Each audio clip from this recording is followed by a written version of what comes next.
Well enough. Turn on the microphone with the dot. Okay, it should light up. Okay, if you would just introduce yourself. I mean, we know you are, but just introduce yourself and your employer, and we'll proceed from there. Sure. Good evening. I'm Brian E. Angus with Tie & Bond, here on behalf of Mount Tom Solar LLC, which is an affiliate of ENGIE. Mark LaRue in the audience is here representing ENGIE. This is a project that the City Council and Subcommittee has seen a number of times before. This application is related to the solar and energy storage project at the Mount Tom facility on Northampton Street. We have previously received a special permit from the City Council for work in the floodplain overlay district related to installation of the solar project. It was amended in 2017 for work related to installation of the energy storage project. And we are back before you again for a request for a second amendment to that same special permit. The work that is triggering the request for the second amendment is related to improvements at the site at the request of the fire department. They have requested modifications to the southern access road, which comes to the site from the Mount Tom Greenhouse Road. That was part of the work that the council previously approved in 2017. So the work in the request before you tonight is an improved access road. It is getting wider. It's getting significantly more substantial at the request of the fire department.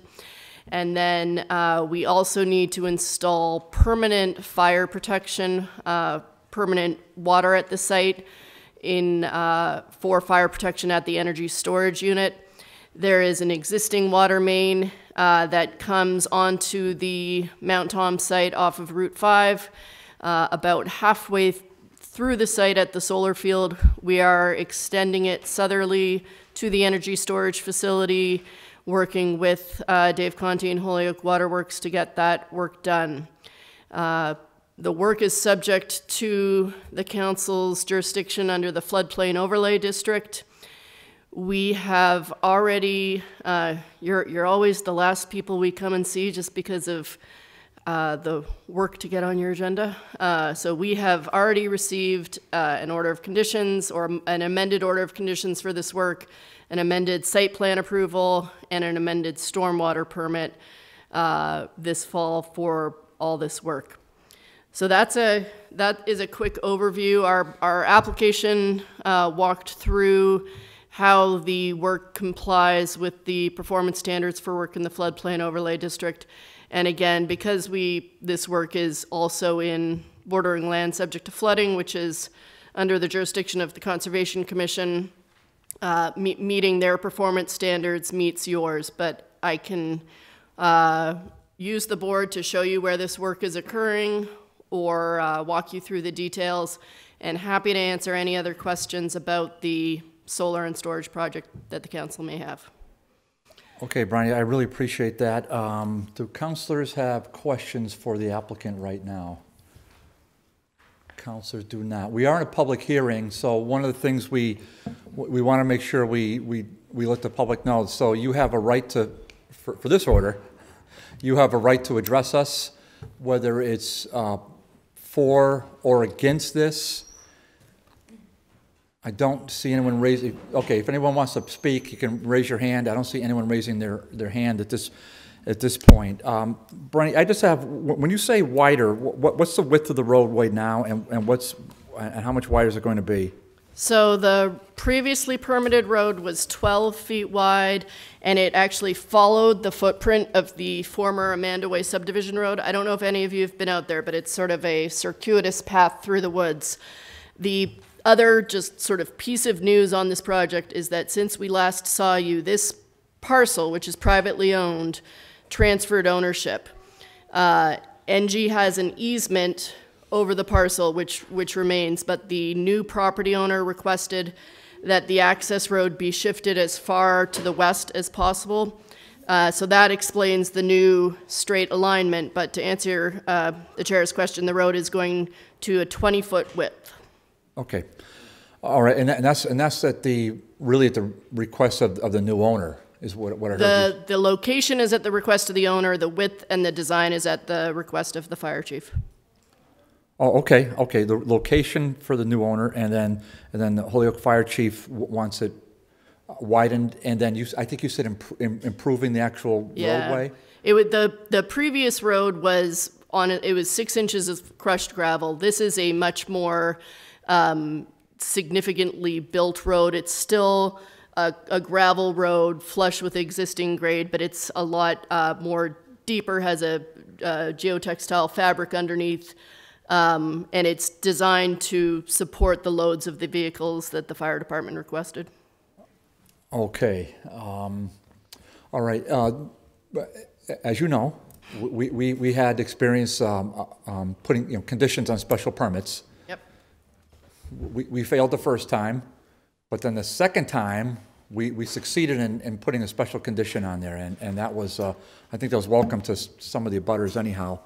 At least the ones I heard from, they were happy about it. Yep. My only comment is the smokestack. What is its status? Because we were told at least twice that was coming down. Sure. So we're actually in the permitting phase for that now. Based on conversations with city officials, Andrew Smith requested a request for a determination for this smokestack demo that we've received now. The date I hear is February 2019. I know NG for the demo of the demo. Yep. I know NG is working with the DPW and DPW board to sort of obtain necessary approvals. So it is. I know it has stayed up longer than anticipated, but there's a demo plan with the Department of Environmental Protection that's under review. It's rolling. Do you know anything more about this smokestack? Yeah. All right, and there's supposed to be a monopole erected there for the cells. Yeah. That has gone by the wayside, as I understand it. Monopole by the wayside. Yep. Okay. Do you know? Yeah. Monopole by the way, so we don't need the monopole anymore. Yep. All right. Okay. Those are the. I mean, I don't really. I think it'd be unreasonable for me to have a condition on something I think is going to happen anyhow. It would have been nice if our. I mean, I know with corporations, they've. Yeah, the demo is. I don't know if you've. Well, the demo is very much underway. It's nearly done. It's quite a scene out there. It's. And I know there were some discussions in the city about possibly leaving the stack up. Those are all gone. Stack is coming down. Okay. Yeah. Well, because if that was a discussion, that maybe that would be a condition we would put it on. I think that's a little bit unreasonable, but. Okay, so, and we're joined by Councillor Bacon. Welcome, Councillor, as well. Okay, so that being said, if we don't have any other amendments to the permit, right? So I would take a motion to grant this second amendment to the special permit. Make a motion to grant the amendment to the special permit. Second. On the motion to grant the special permit to Second Amendment, on discussion, hearing none, all in favor? Aye. Aye. Okay, that's going to be recommended to the full board. We will meet in a special meeting January 8th. We won't meet for a full board until January 22nd. 15th. Strike that, January 15th. I apologize. So January 15th is when we'll take this up at that point, okay? Okay, thank you very much. So much. Okay, I really appreciate you coming out tonight, and I'm sure you appreciate me taking this out of order. And then if I could get a motion to suspend the rules, take 2, 4, and 5 off the table, please. So moved. Second. Okay. So motion to suspend our rules and to take items 2, 4, and 5 off the table. On the motion, all in favor? Aye. Gentlemen, Don, Aaron, if you could come on in. This is a motion or order to invite the state's Holyoke State delegation, and then also and item 4 is or at the City Council ask our state delegation to file legislation to amend Chapter 40P, which prohibits rent control ordinances, and then to amend 40P, which prohibits, well, there are 2 rent control ordinances. So these were in our jacket. So we have with us once again, let's see if we can, boy, we got to separate you two. It's so sad. Yeah, you're going to, I know. Don, you're going to have to, just move the mic over, Don. So, These are the no longer council seats. These are them there. Yeah, so we're really flattered, and we're really appreciative of State Rep Aaron Vega, State Senator Donald Humison. Welcome to you both. You've been here now several times. I lost count, but it's 7 or 8 times now. So it's really a privilege to have you both. And so I think the way we do this, so just to remind the public and remind ourselves, is that we are not the U.S. Senate. Okay, so we just ask. We're so grateful that you come and tell us what's happening from your perspective in Boston. I sent out some email questions. Councilor Lisi had filed these orders before. If you have a comment or two on, would you mind Josie giving this to Senator Humison and this to Rep Vega? So you see items 4 and 5 on there.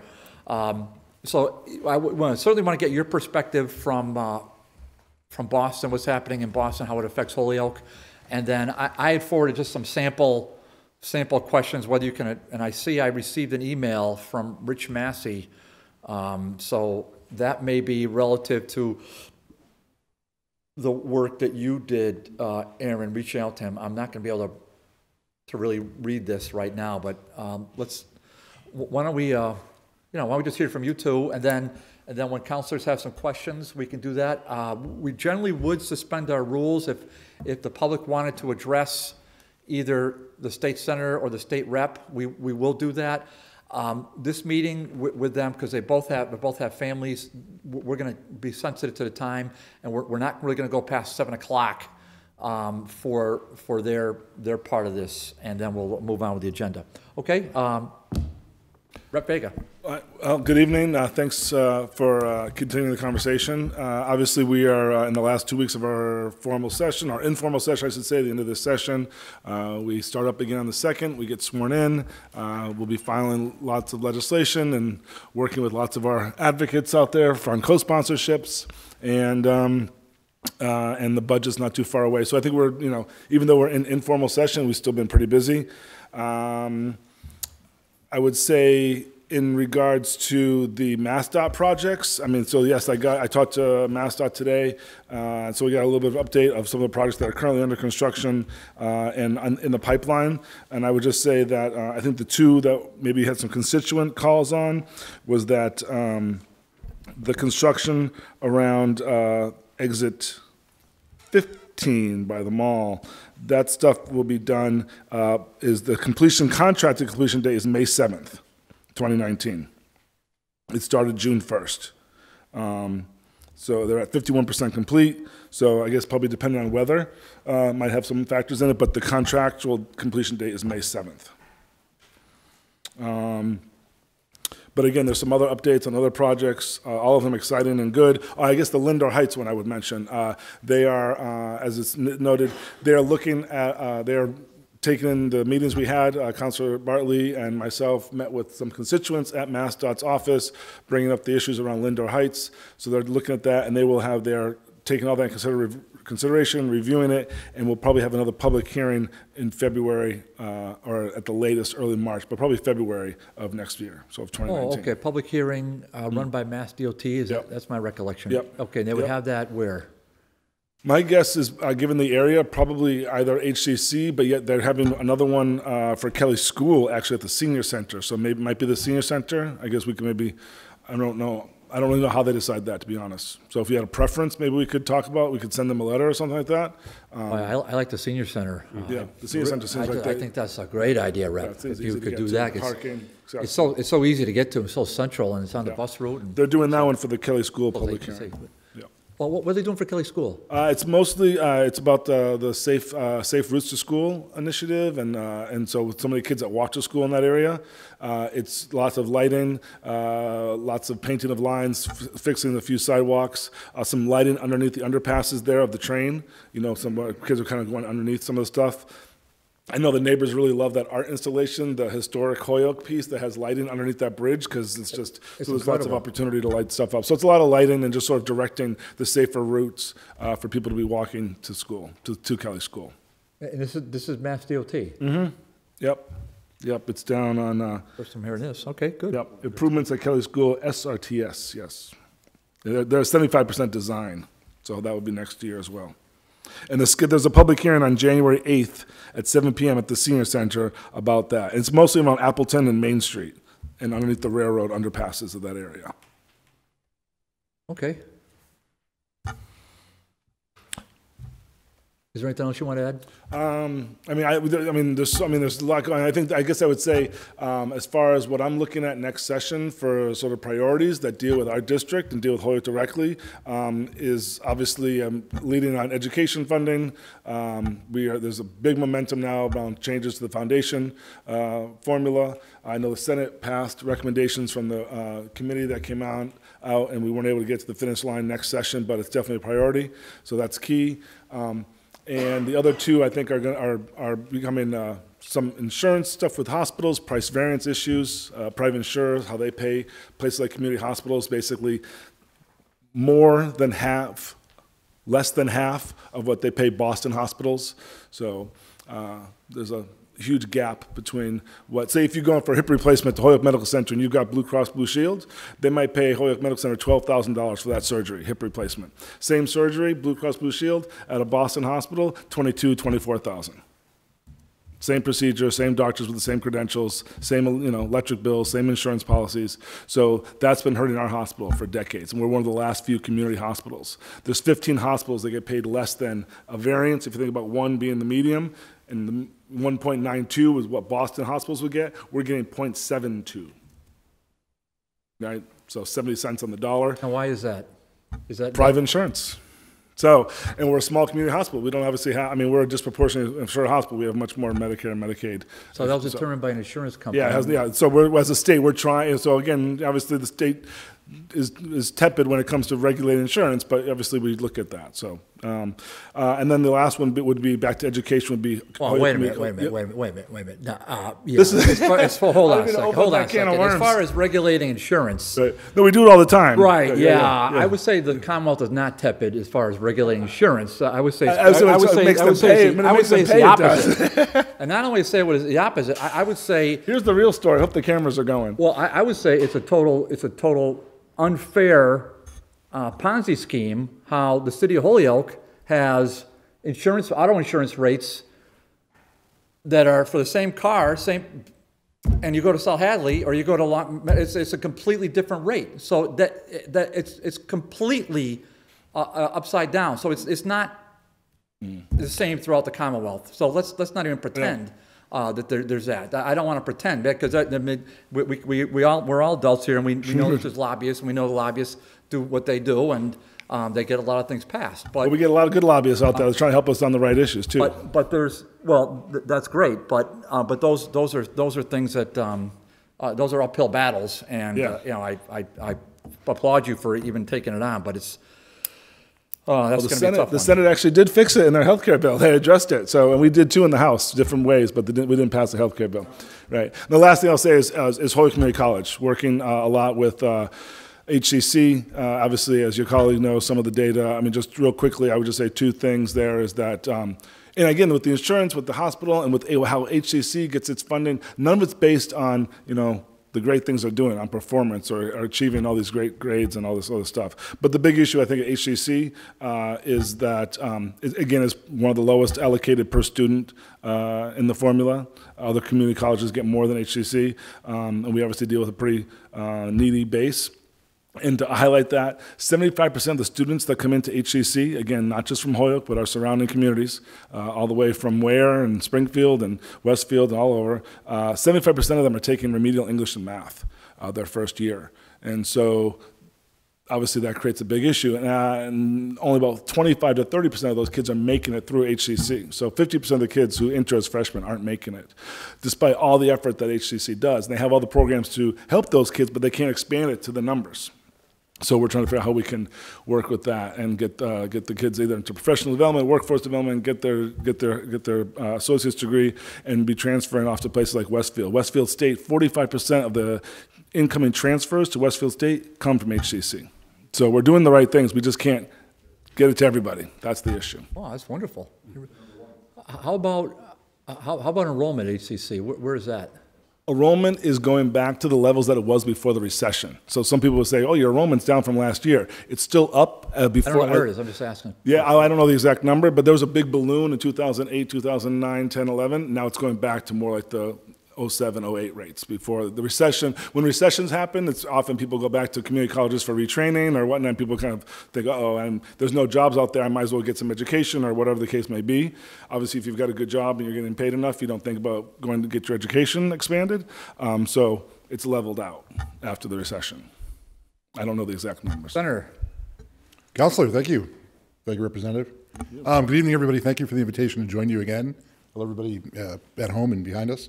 As Aaron said, it's sort of our end of the year wrap up and looking ahead to the new year. In an email that I sent to you, Councilor Bartley, I talked about how the theme tonight in my comments would be change, and the change that is coming to us as a delegation here in Western Massachusetts. We have a bunch of new members that were just elected in November that Representative Vega and I are going to be working with now in our delegation. We've talked in the past about how the Western Massachusetts delegation of both Republicans and Democrats work pretty well together because it's sort of us in Western Massachusetts and the 4 Western counties against the whole delegation of Boston. So the thing that changes this year, though, is that we've lost a lot of seniority with members who retired or left the legislature, and now we have a bunch of new folks coming in, both senators and representatives, that Representative Vega and I will be helping, I guess, to not train, for lack of a better word, but just sort of to work with and kind of bring up to speed on how things are done in the House and Senate and how we do things as a culture in Western Massachusetts. So I know we've met with some of those new members. I still have a few of the new ones yet to meet, but I get a chance to work with all of them because I represent 11 communities out here in Western Massachusetts. So we have changes here in our delegation. We also have changes in the legislature in general. We will have a new Senate president, although she was elected at the end of the last session. Karen Spilka will be reelected as the new president in January after we meet. We'll also have new Ways and Means chairmen in both committees, in both the House side and the Senate side. The very powerful position of Ways and Means, both of those committee chair people will be new. Not new to the legislature. They'll probably be either the vice chairs or some other ranking members, but they'll be new to those committees. And since the Ways and Means committees write the budget that we deal with each year, there will be a little bit of a learning curve for those new members to go through. And then finally, there'll be some new people for us to work with in the executive branch in the newly elected Baker administration. We were talking before the meeting began.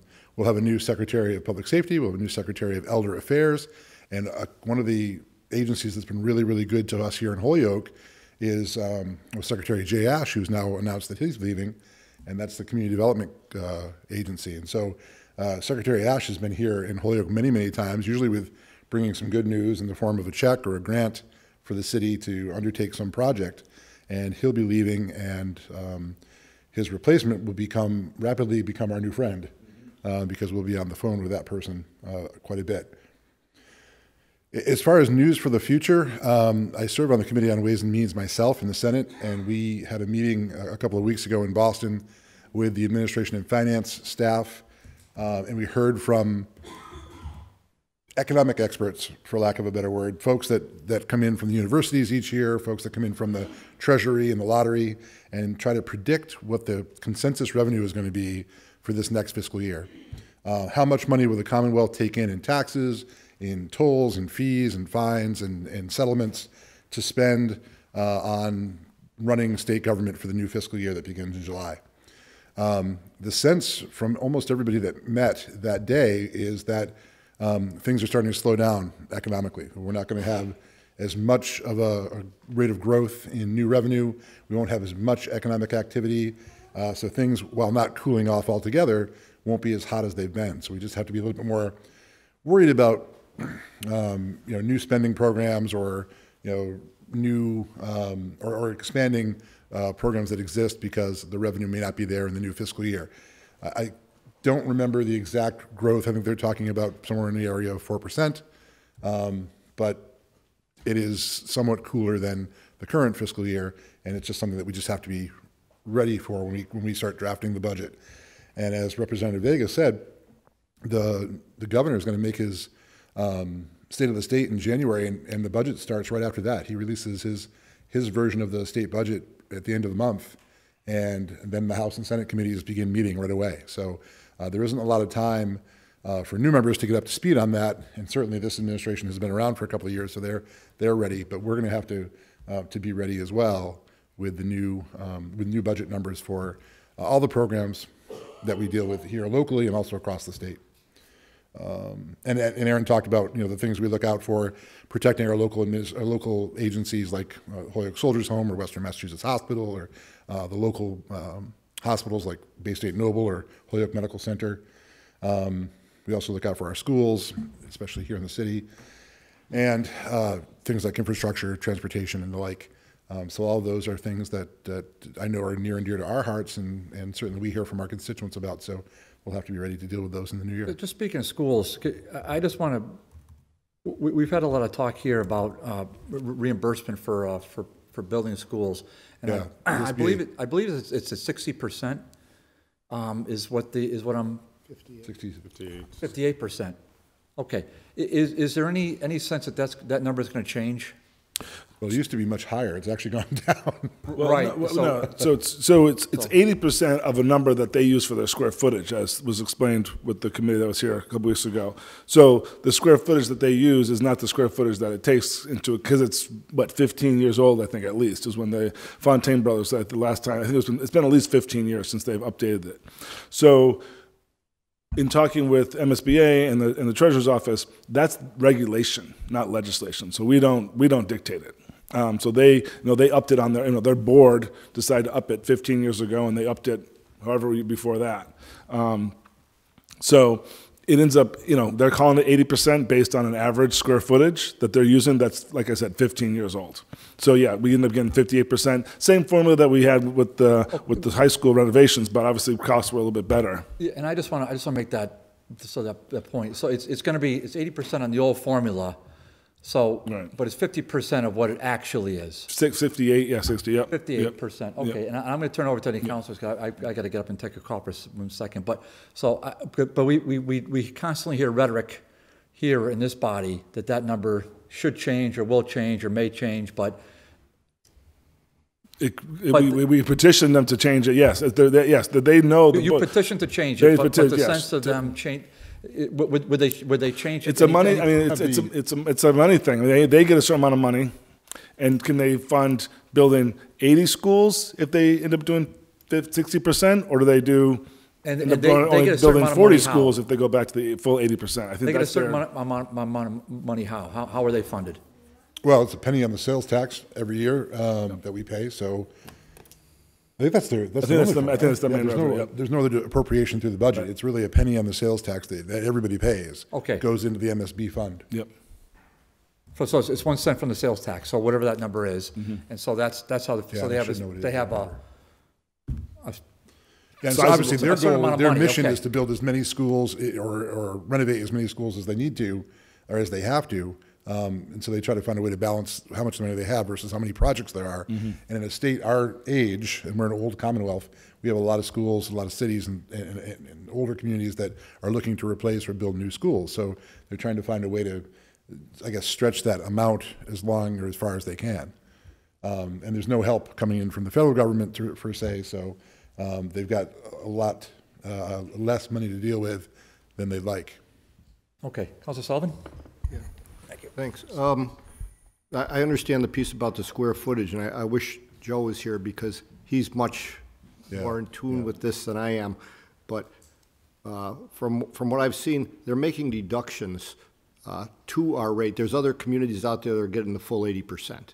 No, there's not. There's no community that gets more than we would get. There really isn't.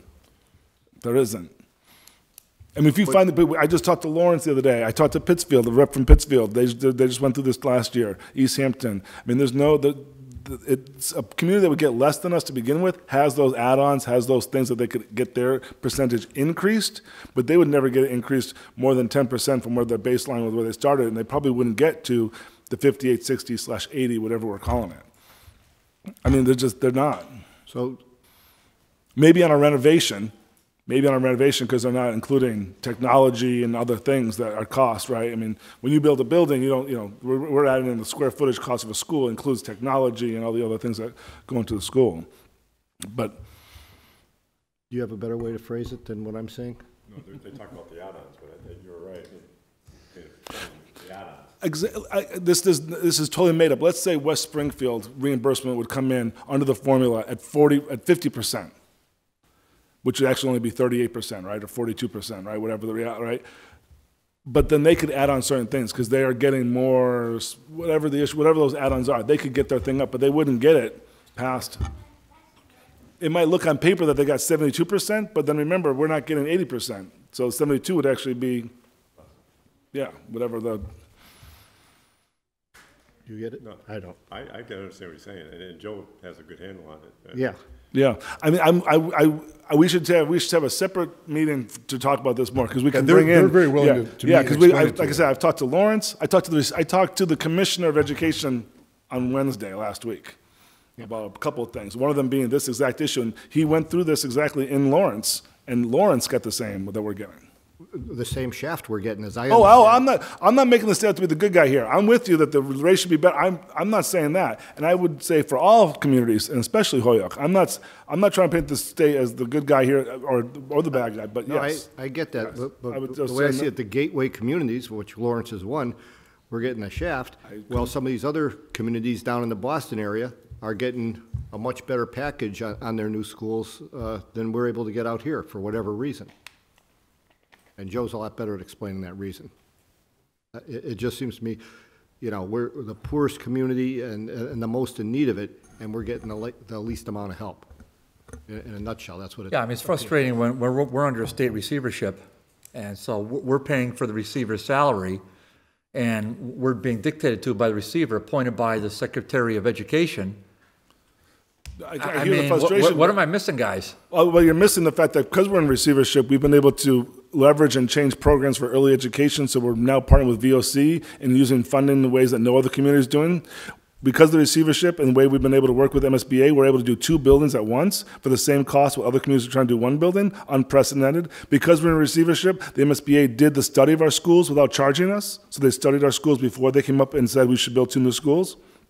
Right, they did the environmental evaluation, the impact of, so because of receiver, I'm not saying it's great, right, but we all have a good relationship with Steve, and I think when we think about what he's trying to do, most of us agree with most of the things he's trying to do, and so because of receivership, would there be better for $1 million more every month? Yes, absolutely, I agree.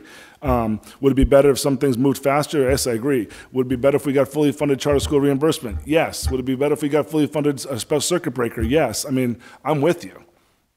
But I would say that because of receivership, we've been able to leverage some things that we wouldn't have been able to in some put in perspective, we would have a property. We have properties that the taxpayers of Holyoke would pay for, but the citizens of Holyoke wouldn't control. So there'd be still no local school board, still no local superintendent, still no local nothing. Controlled only by the receiver, appointed by. By the executive branch. Mm-hmm. I mean, that's the kicker, and nobody mentions that. But by the way, there's no horizon for receiver. You don't know it. No, there is no, there's Lawrence. No horizon out there. Lawrence just went into, now they have a receiver board. They don't have a superintendent, they're in the transition, right? They're in the transition. Well, how long were they, how long? And again, the thing, so. Double you know, digit years it's- yet? It was over a decade. Yeah, but again, you know, our scores, our performance, and the infrastructure, lack of investments in our infrastructure over the last couple of decades are all part of the reasons why we're in receivership, right? I mean, it's not like they did it because there wasn't anything. I mean, again, we didn't go to receivership because things were going great. And Aaron and I aren't here to defend the receivership. We were not in favor of it in the first I place, was but we have to very deal with vocal it. against it. Yeah, we have to work with it, so that's what it Okay, are is. there any other topics that councilors want to? Well, I wanted to ask. Oh, Councilor Valen. Oh, okay, I didn't see you raise your hand. I mean, you've briefly touched on it now, but my two questions were going to be, is there, as you talked about the horizon, is there any type of time frame that you're both hearing, you know, at the state level regarding the receivership? Because that's a question that we get all the time as counselors. So that was question one. And the second one that Aaron was touching briefly on also was the whole piece on the charter reimbursement. You know, what is that figure now in terms of how much are we, you know, in the hole at this point? If you have information like that, those are questions that that come from our constituents often. Well, I think we talked on about the horizon. We don't see one at this point yet, and I don't know the amount. Well, I would just, we can get the file to you. I mean, yes, I can get you. We just did. Just 2 months ago, we had the Tale of Four Cities. We were right here in Holyoke, so we had Springfield, Brockton, and Worcester, and Holyoke presenting. So there's a document that we can send you. You know, I'm sure the school committee has it. Is that what it's called? It's the Tale of Four Cities, and it shows you how we're shorted every year in the Would you mind special sending that education. to, Yeah, I can. to Ryan? We don't have, I mean, It's a public doc. I mean, it's yeah. We have those exact numbers. I mean, that would be something that we would hope we would get from our colleagues on the school committee, We but have a that joint doesn't committee. happen. Dr. Zweig's in here all the time. You could ask him for that for sure. Okay. And you have a joint committee. Yeah, but it's in the millions, and it's every year, and it's, you know, and it breaks down the health insurance shortage, the charter school, and the special education. Those are the three big ones. So And maybe we're- whatever we're in you the same can boat. We're not- share with us. Holyoke's not alone in this, you know, and we sign on to amendments, we fight in the budget, and, you know, and I would always say that it feels like the proponents and the opponents of charter schools should all be in favor of fully funding the reimbursement, because if you fully funded the reimbursement, the opponents would have a little bit less of an argument against the charter schools, right? So Baker administration is very pro charter schools. I thought they would fully fund it, and his budget doesn't usually fully fund it, and then the House budget definitely doesn't fully fund it. Counselor? All set? Another fight we'll be having in 3 or 4 Councilor months. Again. Yeah. So I just had a quick question on the three measures, scores, performance, and the maintenance of the infrastructure. Are they equally weighted? And how are we doing in terms of the scores and the performance against the goal to get out of the receivership? These are probably questions best addressed to the receiver. I just wondered Yeah. if there was a sense of the delegation, since we've been looking at the funding, if we're like stuck or if we're making progress. I'm not looking for Right. hard numbers. Yeah, yeah. I'm just looking for general. Well, I would say we know we're making progress. I mean, so the graduation rate has gone up, right, and a lot of that was happening before the receivership some of the stuff was put in Already place starting to before. move. Right. Yeah, was starting to come to fruition. Right. And I think that Dr. Zweig, acknowledges that. And dropout has gone down, and we've had all these other programs with, Gateway and the alternative with Lighthouse, so we're creating different options for students to stay in school. But I wasn't there when this was passed, obviously, to create the receivership, but there's no clear definition of how we went into it. I mean, we were level 3, then we were level 5. Like, it wasn't exactly clear, and there is no So do A, B, and C. we don't and you're really out. have a measurable Yeah, to. it's a petition. I think that when they see, again, like with Lawrence, they moved away from a single receiver, and it's now, I don't know if it's elected. I can't, but there's a board now that does run it. And so, I don't know, I was just talking. So it's unique to each situation. It's not a Right, yeah. straight measurable. Thanks. Town of Southbridge is also in receivership. I think that's Yep. 3, right? There's no more. Okay, Counselor Sullivan. I think you know where I'm going to ask, right, Aaron? 30B, 30B? home rule petition exemption. Oh, yeah. We can refile it again. I mean, So do we have to it's dead? yeah, It got voted down? it's sent to It just study. didn't get acted on. Yeah, Pardon? sent to study. Sent to study. It's a nice way of saying, yeah. Just- Yeah, Oh, killed, okay. Okay. yeah. So could you, there was 5 other communities that filed. Could you forward me the Sure, that was, we had the hearing, that was in labor and workforce, right? You came and heard, yep. Right. Yep, send me an email reminder and I can get the other, yeah. And there was other communities, I don't know if they filed the order or they just, they had, they testified for sure. I think they all had They all- filed they all for had a notice. home rule petition for exemption. The rates, I think ours was for any projects under $30,000. Some of them were $50,000. Some were 50, yeah. Yeah. There's, I mean, again, there's a lot of, I would say, behind the, there's support for it, but not upfront, not facing, forward-facing support. And I know that after you came, Lori, our purchaser, talked to me about it, and just, I get it. I mean, especially when you talk about a low threshold of $30,000 to $50,000, I get it. Yeah, well, more and more people here are starting to get it as we get into our budgeting and some of the projects we're facing in the next couple of years here also, and how stretched our dollars are gonna Yep. be, so. Yeah, I think it would be good to, I think that all the testimonies that day were great, as I remember them, but I think that sometimes we look at give examples, right? I mean, so as much as we're driven personally by stories and interactions with people, the legislature is very data-driven. So you could say, and some of them started to do this. We only could do 4 projects because we had to do it at this cost, where we could have done 7. Like, what is that, and what are those projects? So who's doing those projects? I guess is the issue. Yeah. Well, and then I'm going to ask the same thing, if you would, because since it's still law, I'm going to ask you to see if you can file amendment to the budget to fund the Quinn bill, as I know you've done before. It's still general law, hasn't been repealed. It was defunded by Governor Patrick during the recession. It just never got refunded. Yep. So meanwhile, Holyoke picks up both ends of it.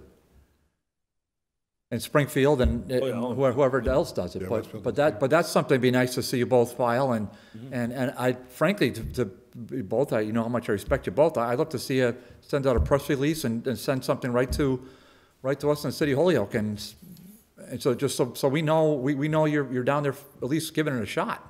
Yeah, for me, Quinn bill was not just about having educated police officers and highly professional, well-trained cops. It was also a local aid piece too. And so when I was in the House when that happened, I voted against it.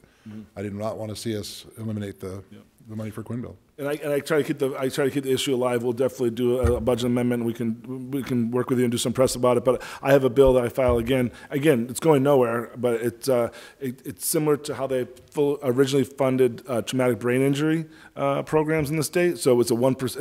It's a 1% of the speeding tickets would go to Quinn bill. There's new chairs of you said of Ways and Means. I mean, who knows what they? And there may be new chairs of other committees Oh, too. yeah, That's the judiciary. Yeah. I mean, who knows what they're going to say? I mean, for something that's, such a legendary piece of.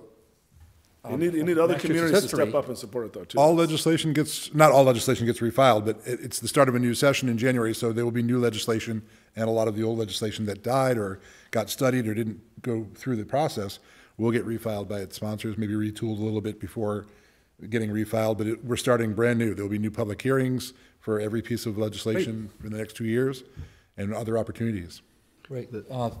Mike, you sold for. Sorry. Yeah, Go ahead. the state police are still getting 100% funding on the Quinn bill? I don't know how that works for the state I troopers. don't know. I could find out. I don't know. That's what I'm suggesting, is they're still getting the 100%, and the cities and towns got, their local police forces got cut out? Is that what happened? How would they get that if there was no town?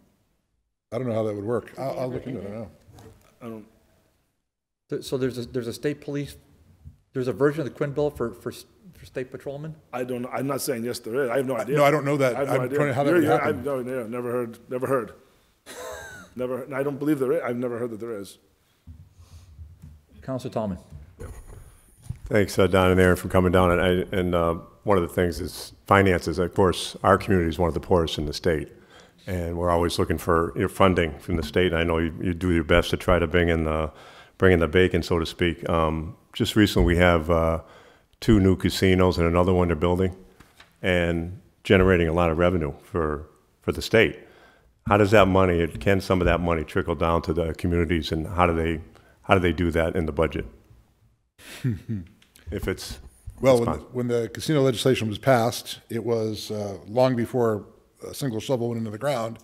It was determined where the tax revenue would go through formulas, and there is everything from a lot of it goes into the general fund of the state, and then there are funds for arts and culture and the local community development and things like that. We're looking at the casino revenue for Springfield, and it's already begun to drop off from its first couple months. So everybody's got their eye on casino taxes and, of course, now marijuana taxes. And everybody has an idea of how we should spend that money. But honestly, a bulk of it goes into the state general fund and does not come back to the cities and towns except as how it's designated through the formula. Yeah, and I would add that a lot of that money goes to, I think you'll see it come through grants through like Mass Hire and the different workforce development programs, stuff like that. I think that's a lot of that money is going to that. There's a There's the gaming mitigation fund. There's a bunch of that's it. There's like just a bunch HCC's of applied, funds. like so the HCC stick, HCC, STCC, gaming school. Some of that was funded, so it's a workforce development tool. Some of that was funded through gaming money. So my sense is that you won't. Yeah, you won't see us having the ability to change a lot of where that money goes so early in the process because, as I said, before the construction even began, these funds were set up, or the accounts were set up.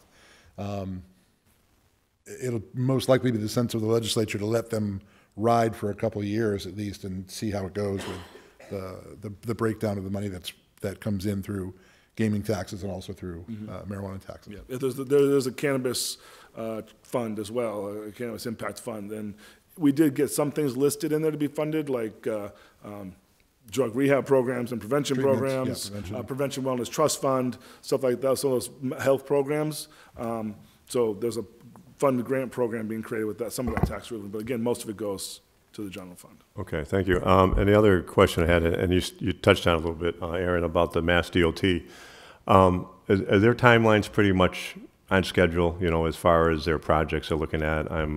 I think the question I had about the one down here, the bridge project. Lyman Street? Lyman Street, yep. Is that something that's so pretty much? That goes out, Lyman Street goes out next spring for bidding.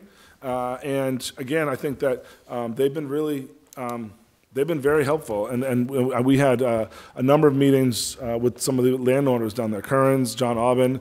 They were concerned about the early design. Yeah. And we brought Marcos to the table, brought Don to the table, and we hashed out some issues. They came back with some revisions and a second set of revisions, and they really got everybody back on the same page. Not everybody got everything they wanted, but we found a good compromise. So they're good, and that didn't hold the project up, and that's going forward. So again, it goes out to bid next spring. So it's still a 2021 incomplete. Okay. It's still long term, but long term. But I mean, nationally we hear about it, and locally too in our community, in our state, the roads and bridges. Yeah. And does it seem that the state is possibly putting more money towards the infrastructure in communities than they had previously? Yeah, in fact, I'll praise the Baker administration because they've been trying to get more money into the pipeline quicker. Also, they've been pretty good about, say a community has a project but doesn't have it ready, they'll take that money and move it over to another community whose project is ready to go. And so they're always moving pieces around the board, but it's with an interest of trying to get as much work done as quickly as possible.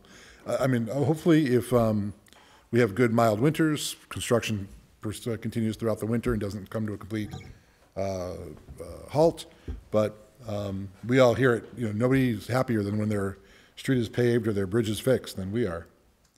So we like to see them as well. And of course you are as well. Yeah. Thank you. I did receive an email, as I indicated, from Rich Massey at Mass DOT. I will send it to Ryan, and I'll make sure, Don, you get a copy of it, and Aaron, I think you already have it, but I'll send it to, have Ryan send it out to the whole city council. I'll do that, and that'll be part of this, part of the jacket. Okay, well, it looks like we're. I just want, I mean, just to Councilor Lisi's orders, I mean, I guess. Oh, sure. I'd also, Yeah, I mean, please do. Yeah, I mean, it'd be great to, you know, Well, maybe have her, you know, here, but this will be a hard lift, obviously, but there's some interest in it. But, you know, I think this is a big conversation about, because housing, I mean, we didn't get a housing bill done. The Baker administration has a housing bill that they put in for, I mean, so it's again, on the front burner issue. So whether this is something that we want to approach, I don't know. But I think that there would be, and again, it might be those gateway cities that could have a waiver. I don't think that we could change mass law for everywhere, but I think that the preliminary conversations I've had about this concept have been about maybe there's a gateway cities waiver if the gateway cities were interested in it. Maybe it's a pilot program or something. But again, it got voted down by the, you know, it got taken out. And so say that again. So it was voted, the rent control was voted out by the people of Massachusetts, was my understanding. Yeah, so it just adds another layer of change in the law. So, yeah, we don't, so rent control is not. It's not legal. It's not legal in Massachusetts, we voted that, so. I forget the dates. I think with these two orders, I'm gonna say that, well, I guess I'll make a motion that they're complied with for tonight, but if she wants to refile and come and have a debate about these things another time when she wants to come down to a hearing, that would be awesome. Councilor Bacon? I'm all set, thanks. You're all set. Okay, well, I've got 5 of 7, and I think we said by 7 o'clock, so I think we're doing okay. For, Right on schedule. really, Don, Aaron, thanks so much. Thank you. So this Thank you for having this us is, back. Well, I really appreciate you guys coming. You're faithful. You faithfully do so, and then We should reschedule something for like maybe 3 months in to the new year, because by then we'll have a real good idea. We'll be in the middle of budget hearings. We'll have a good idea of who's been appointed to what committees. well, then if you want, I'll file an order for our next city council meeting, and then we'll have you come in March or April when your Nothing schedule's happens in out. Holyoke in March anyway, so there's quiet month. That's well, and we appreciate you participating. I really do. Okay, so we have 3 orders before us. Merry Christmas, everybody. Just for the committee, just before Merry you go, Christmas. guys. 3 are before us. So, you know, what's the committee's pleasure on these? Yeah, motion those 3 orders, item 2, 4, and 5 are complied with. Second. Okay, on the motion, on discussion, hearing none, all in favor? Aye. Okay, motion to comply with. Thanks, really, Senator Hutchinson, Rep. Vega, thanks so much for coming out. Oh, okay. All right. Okay, so complied with on that one. Thank you. Okay, if I could get, let's see what we have here. Should we take 6 and 7 as a 7 package? package. Okay, so that the motion? Yes. Seconded? Okay, motion made and seconded to take, suspend rules, takes items 6 and 7 as a package. On the motion, all in favor? Aye. Okay, item 6, filed by Councilor Oman, Councilor Lisi, Councilor Valentin, resolution to the Holyoke City Council. A resolution, I'm just going to read the bold print. Resolution opposing expansion of gas infrastructure and calling for increased development and implementation of renewable and clean energy sources. Item 7, petition from Neighbor to Neighbor Massachusetts Education Fund regarding MOU between Holyoke Gas and Electric and Columbia Gas of Massachusetts to establish new pipeline infrastructure. So those are the 2 orders before us. Before I recognize Councilor Valentin, which I will do in a second, is there somebody from the G&E here? Thought I saw somebody. Okay, I was wrong. I have some communications from Jim Lavelle. Oh, okay. So I did ask the manager to come to this meeting. I don't know. He's not here right now. So whether the manager is going to make it, I told him to come by 7 o'clock, and he should be okay. So we know we're not in a public hearing, but this is pro forma. If the public wants to speak, which I'm sensing the public does want to speak, we always suspend our rules and allow, always, invariably we do that. But of course we do with conditions, right? So what we do is, we keep our remarks to a minute or 2. we always address the chair, always address the chair. We don't address, no cross-talk. We don't just address the chairman.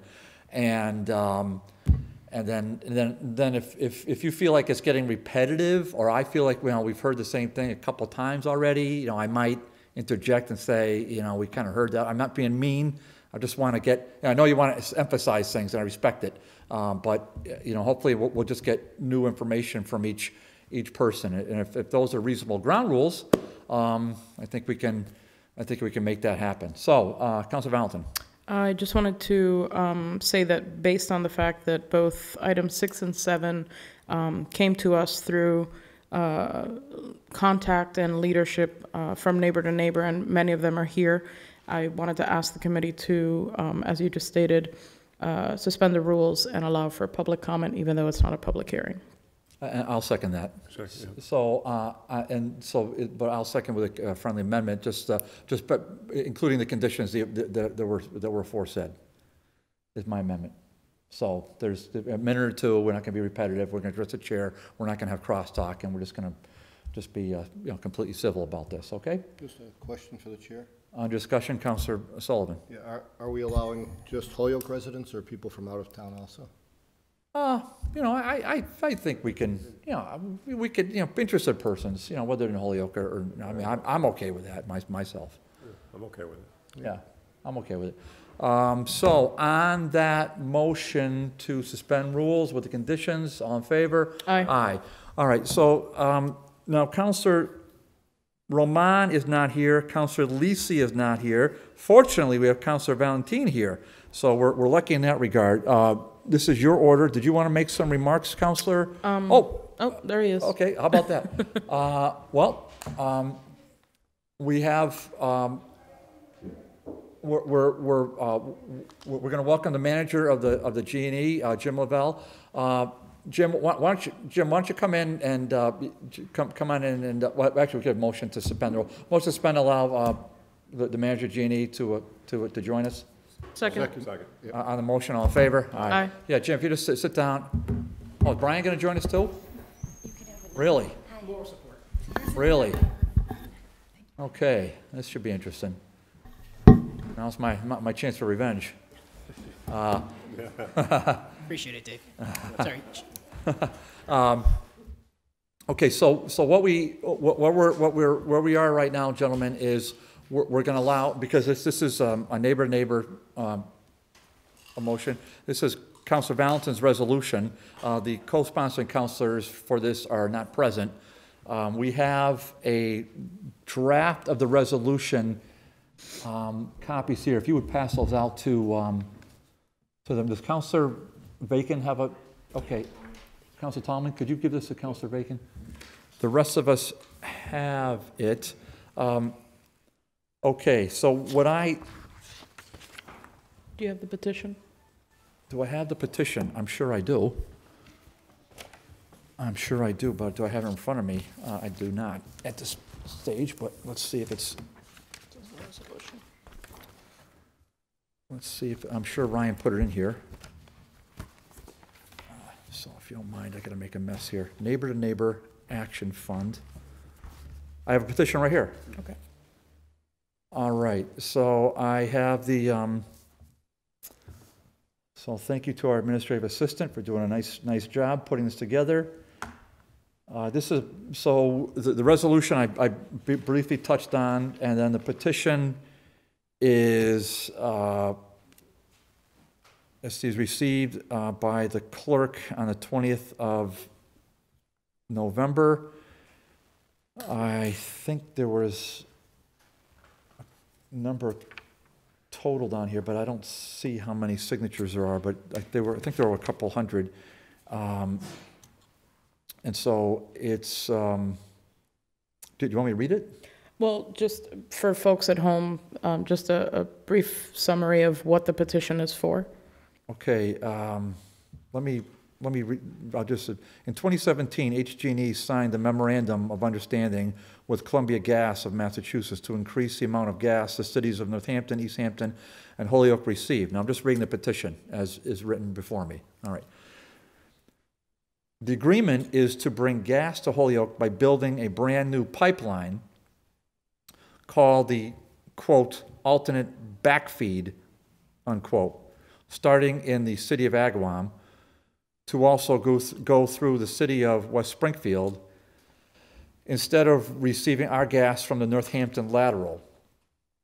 The new pipeline will be 6 miles long from Agawam to Holyoke. Additional pipeline will also be built in Agawam for Holyoke's gas. These pipelines are part of the Columbia Gas, quote, reliability project, unquote. Construction is set to begin November of 2019. That's what's written on the petition that was signed. Okay, so with that, I think it's kind of fair just to hear from neighbor to neighbor first, and then if the G&E wants to make comments, however short or brief. If councilors have a few questions, if you don't mind answering a few questions, we're not going to have questions from the public to the G&E. Again, we're just addressing the chair, correct? Okay. All right. So, why don't we have the mic over here? When did we start that? It was there last night, too. Last week, yeah, last night. When did we? I have no idea. When did we start this whole thing with the mic way in the corner? It's a okay. timeout corner. Well, it's Carmen. Carmen, if you requested it, then that's all it needs in my book. But okay, so. Well, hold on a sec. If you're going to say something, you're going to come to the mic, and then you're going to give your name and address, and then go ahead. Oh, the mic's not on. Just flip the switch. There you go. My name is Jacqueline Velez. I'm a Holyoke resident. My address is 99 Tokenique Road, as well as the lead organizer for Neighbor to Neighbor. I just wanted to say that not just Neighbor to Neighbor members are here to speak. Oh, fair enough. Yeah, fair enough. That's we open it up to the public, and with the aforesaid conditions, we're not going to say for the 19th time. So, your name and your Eric address. Tonesmeyer, 145 Brown Avenue here in town. Just the first. Eric Tonesmeyer. Okay, Mr. Meyer. Is that coming through okay? Yep. Sometimes the low voice doesn't do well with the microphone. No, it does. It's great. Okay. The recent IPCC report on 1.5 degrees tells us climate change represents an urgent and potentially irreversible threat to human societies and the planet. It also states there are just 12 years to make the necessary changes to all sectors of civilization, including energy. Climate scientists agree we must put a halt to new fossil fuel infrastructure, including natural gas. Yes, we need jobs, and these can come from installation of greener practices like heat pumps, district heating, and insulation.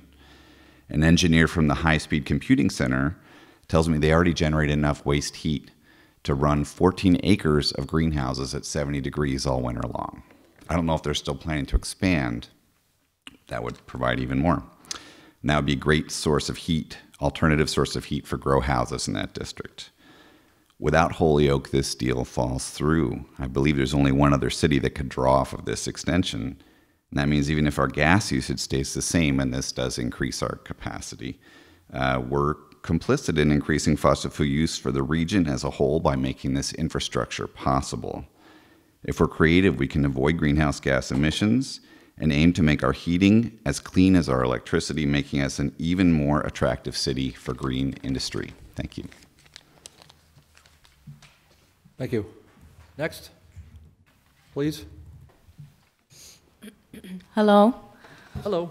My name is Pearl Manis, and I live here in Holyoke. What's your address, Ms. Manis? 530 Southbridge Street. Okay, welcome, Ms. Manis. Go ahead. Thank you. My name is Pearl, a neighbor-to-neighbor member and resident of Holyoke Ward 2. Climate change is real. Columbia Gas proposal for a 6-mile pipeline in our city is backwards. We should not continue to be dependent on fossil fuels any longer. My daughter is 2 years old, and she will have to grow up with more climate change effects if we don't act now. Mayor Morse agrees with making Holyoke a 100% renewable city, and the proposal from Columbia Gas contradicts the mayor and my dreams of creating a green community. This gas pipeline will last 20 to 30 years, and that's not right. We need to act now.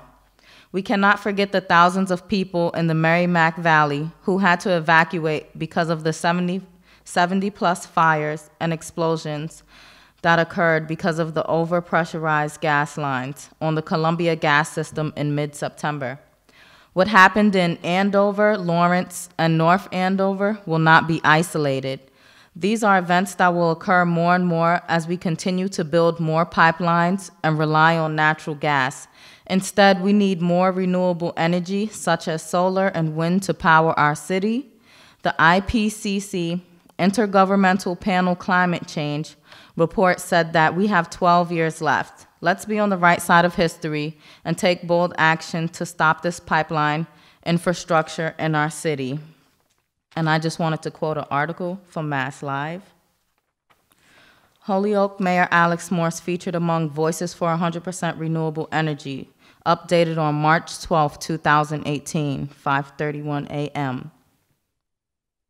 Holyoke's commitment to making the transition to 100% renewable energy arises from our commitment to safeguard the future of the families and neighborhoods that have built our city, Morse said in a text message Friday. When Holyoke's founders endeavored to construct a network of canals adjacent to the Connecticut River and to use those canals to become one of the most dynamic manufacturing centers in 19th and 20th century America, they did it with the spirit of optimism and self-reliance that defines New England's famous Yankee pragmatism, Morse said.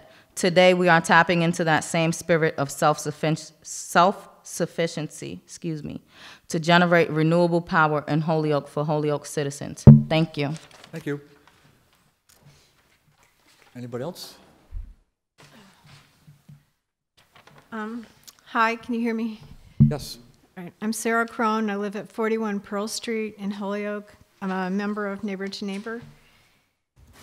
And I just wanted to find something to say to you that would mean something to both you and I, and that has to do with legislation and news in the city or the state that just happened yesterday. And it happened to coincide with the Global Warming Solutions Act Emissions Reduction Progress Oversight Hearing that happened at the State House yesterday. This article has to do with us not being alone in solving serious problems that keep the economy and the environment in mind together. Just yesterday, Massachusetts joined a coalition of 8 Northeast and Mid-Atlantic states that will work together over the next year to try to develop a market-based system to reduce carbon emissions from the transportation sector, which accounts for nearly half of all emissions in the state. They report that transportation is responsible for 44% of all emissions in Massachusetts, and buildings are responsible for another 39%.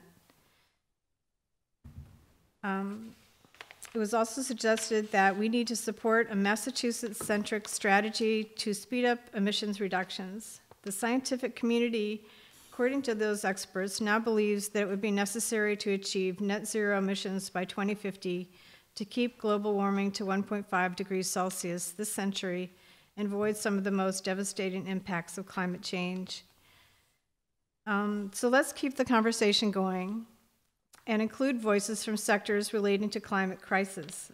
The ecological perspective, realizing that emissions from fossil fuels create an atmosphere that is unsustainable for human life. The social justice sector, where equity matters. Vulnerable populations are on the front line too often experience the dangers of climate change, and we need to address it together. And the creative economy, which would be described as solving intractable problems, such as how to create a just transition from non-renewable resources to renewable resources. Thank you. Oh, Ms. Phyllis, yeah, we're not going to snap our fingers, okay? If we could hold off on that, I'd appreciate it. All right, thank you. Well, I'm Nev Caper, and I live at 72 Congress Ave. I'm in Ward 3, and I'm with Neighbor to Neighbor. And, I find, the Tennessee gas pipeline and Columbia Gas state that some of the reasons they need to have this pipeline built is because they need to expand the gas access for Northampton and East Hampton, but Northampton has just stated we're not interested, and we're going to progress with renewable resources. So I find that argument perplexing. Within the newspaper articles about this project, the pipeline industry states, you know what, there's an added benefit to allowing the pipeline to go forward because we have leaking gas lines, and we have gas lines that have a potential to leak soon. So, and this is in the new, this is Mass Live. This is in their statements, about why this should go forward. So I'd like to say that even if the pipeline doesn't go forward, they need to fix their leaking pipes, and to fix the ones that they can foresee as leaking in the near future. And so that's not a justification to allow the pipeline expansion of use of natural gas. Is we need to expand the use of natural gas so that we can come in and fix our pipes. That's not a valid argument. I'd like to see maybe the community meet with Holyoke Gas and Electric in open meetings and discuss why Holyoke Gas and Electric feels like they need expanded access to natural gas, and to explore ways that we could implement renewable resources here in Holyoke, including on the Holyoke Gas and Electric website, there's like a little blurb about, we support solar power, individually owned solar power, but it doesn't seem like there is a real vehicle here in Holyoke. And one of the things that's not a disincentive is that the gas rates are so low. I mean, the electric rates are so low here, but we could explore ways to incentivize individuals to get solar panels on their homes and businesses. And I'd like to hear more from Eric about what using the heat generated by the high computing center. So that's it. That's all I got. Thanks so much.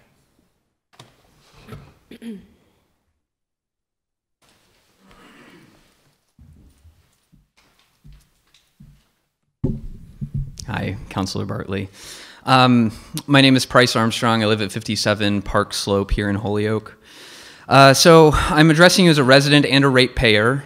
I want to start, first off, by congratulating Holyoke, because Holyoke is a leader in green electricity. The solar farm project that we were just hearing about, replacing the old coal plant site, that's really awesome, and a big reason why I chose to come to Holyoke when I moved here.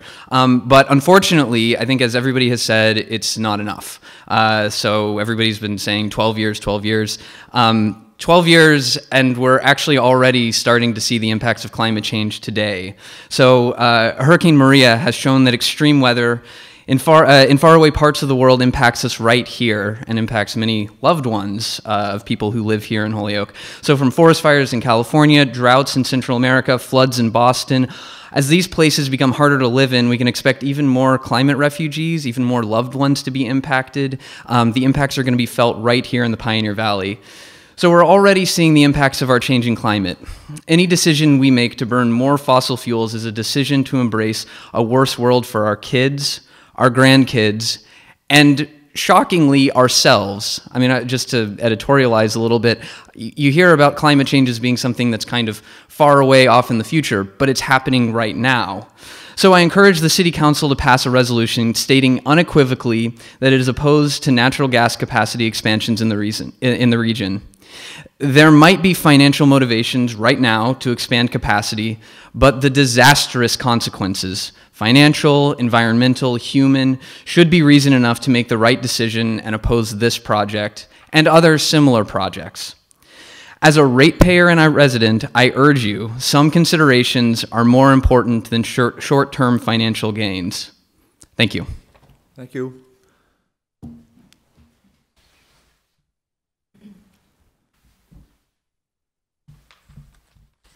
Hi, my name is Analua Fontes, and I live at 255 Sargent Street. Thank you for the opportunity to speak. As you've heard, the UN came out with the devastating climate report in October, which says that we basically have 12 years to limit the effects of climate change. So our time to delay has run out. We have to pull the emergency brake. We need to treat this crisis as a crisis. And we need to keep fossil fuels in the ground if we want to have any kind of future for our children. And the report says that this is feasible and affordable, but politically improbable. So I think we've seen that the shift towards sustainability isn't going to come from the top. It's not coming from our federal government or from corporations themselves. It's coming from grassroots movements and cities and towns across the world saying no to fossil fuels. So I believe we can do this in Holyoke. We can invest in sustainable energy rather than fossil fuel infrastructures. And as some folks have said, like, this pipeline will be transporting fracked gas from Pennsylvania. Fracked gas is horrible. It contaminates the water. It causes earth tremors. And Columbia gas is just not to be trusted, as the explosions in Lawrence, Andover, and North Andover have shown us. So rather than going down this dangerous, risky, and foolish path, let's dare to dream bigger and build in a positive direction for future generations. Thank you. Thank you, Montez. Thank you for allowing public comment, Chair Bartley. As I stated before, my name is Jacqueline Velez. I live in Ward 5, 99 Tokenique Road. As an organizer, I am very concerned about fossil fuel usage and new pipeline infrastructure. As a parent, I am concerned about how my 6-year-old son will survive in a world where money, profits, and political interests are valued much more than people. He's sitting on the floor with headphones on. Oh. I am What's his name? Emmett. I am concerned about clean water. Last year, lead was found in the water in all of Holyoke's public schools. As a parent, I'm concerned about additional harmful chemicals contaminating our water, but that is only one of the possible tragic results I'm concerned about. As a parent, my biggest concern is losing my child as a woman did in Lawrence, a child only 18 years old, only 12 years older than Emmett. We've been told the pipeline will not go through Holyoke, only up to its border, but we are not aware of where it actually will go through. We've been told Holyoke residents that are also ratepayers will not pay the estimated $24 million it will cost to build this pipeline. It will keep our rates down.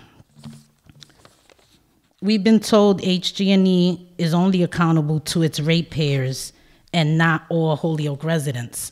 We've been told the new pipeline is needed for the creation of jobs. We've been told it's needed to save lives with a manipulated chart. We've been told the technology is not there yet to keep up with the demand. We've been told this is a white issue, but in fact, low-income communities of color are disparately affected.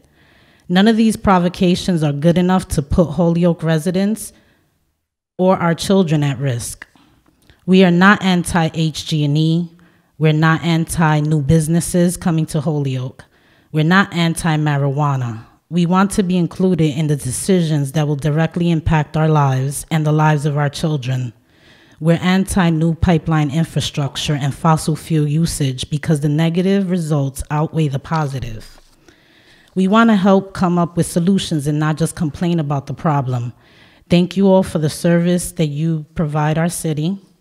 And I want to add that Holyoke's Board of Health has signed on to a letter addressed to Governor Baker dated February 2018, advising Holyoke not to invest in more pipeline infrastructure. I can forward that to you, Mr. Chair. Please do. and they are willing to also provide another letter addressed to our city council. Thank you. So when I receive that letter, I will send that to our administrative assistant, and he will forward that to all city council members. Thank you. Okay, happy to do that. I don't see anyone else raising their hand. Mr. Lavelle, welcome. Mr. Roy, welcome. Sir, I'd asked the maker of the order to invite you. I don't know if he had a chance, but I reached out to you to make sure that you were aware and had the chance to come and speak to us. If you want to address something that was said, fine. If you want to just give your take on probably makes sense to give your take on the pipeline so that we understand it. However you want, and take the time necessary, and we'll proceed from there. Okay. Sure. Thank you, Mr. Chairman. Maybe for the benefit of the council, I can give a little bit of background as to why we're involved in this MOA. First, let me just state that much of the comments that I heard tonight, we don't disagree with at all. I mean, we firmly support the objective of working towards a carbon-free future, and we have been doing more as a utility than any other utility in the region for several years. Before this was headline stuff, we've been doing it. We've got more solar than most communities. We've got more hydro than any other community around as far as serving the local community. We tried to do a wind project and we got knocked out of the box for environmental reasons. So this is not an easy task to get to zero carbon, but we have been working as hard as anyone to get there, and we've made great progress. And we're going to continue to progress towards zero as we go. The reality is that progression is going to be a transition that, for the short term at least, is going to involve natural gas. The region, over the last few years, has seen over 5,000 megawatts of coal and nuclear power come off of the grid. That has entirely been replaced with natural gas. There's been some renewables that have come out, of course, but they can't stand alone. And you have to have another resource backing up: solar when the sun doesn't shine, and wind when it's not, the wind resources when it's not blowing.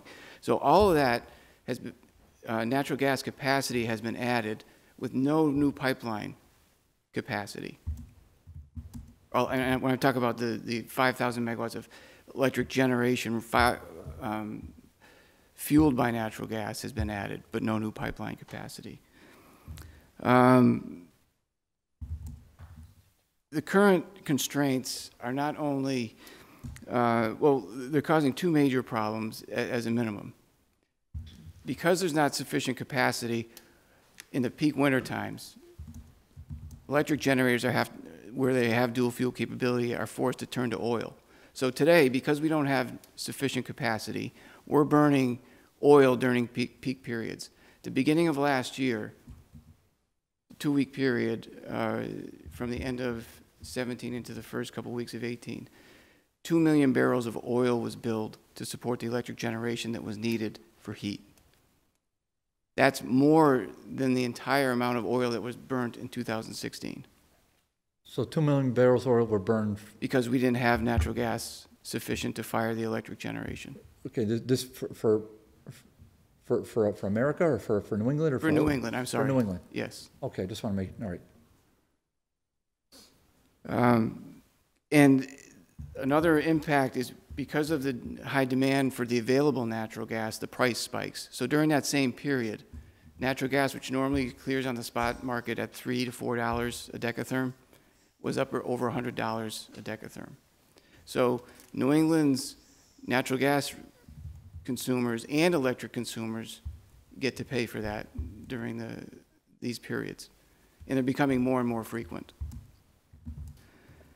The current situation, it really is, and both at the local level, we have the same thing. So because we don't have capacity right now to serve all of our customers during the peak cold, we have customers, the larger ones, that are forced to switch to oil. So even at a local level, we're seeing the same thing. So the lack of gas pipeline capacity today is causing us to burn more oil. So that's 40% more emissions because we don't have that capacity. The Northampton lateral that serves Holyoke, Columbia, Westfield, and Berkshire has been at capacity for years. Columbia and Berkshire have had moratorium on new additions to their systems for at least a couple of years. So there is no more gas that can be pushed through that pipeline. And we are at a point locally where during these peak periods, even with our interruptible customers on oil, we have reliability concerns that we cannot carry the system. The pressures are, if there's an issue on the pipeline, or if there's an issue with our LNG system, the pressures are going to drop where people are going to lose the ability to heat with natural gas. And we have to address that immediately. So this issue because we have to do something now, and we've known this has been coming for a while, but we've been looking to get more capacity. We have options. You know, we can get more capacity from Tennessee. They can upgrade the Northampton lateral at a cost. If we don't do this deal with Columbia, Columbia's got that same option to go to Tennessee and just have the pipeline, the Northampton lateral, upgraded for their benefit, and Berkshire. So there's options. This option that presented itself because of Columbia's needs is actually significantly lower cost to us than all the other options available. So this, because of the economics with this project, you know, we can address our capacity constraints for today, or our capacity concerns for today, at a significantly lower cost. We can address our reliability issues.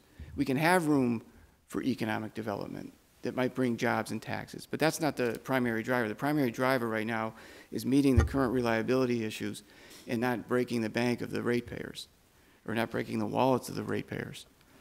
So again, this proposed MOA is really going to address our immediate reliability concerns. It's going to allow us to entertain some ability for economic development opportunities and supporting those. It's going to result in lower emissions. So yes, we're concerned about the environment, and ironically, this additional capacity is going to lower CO2 emissions in Holyoke and in the region.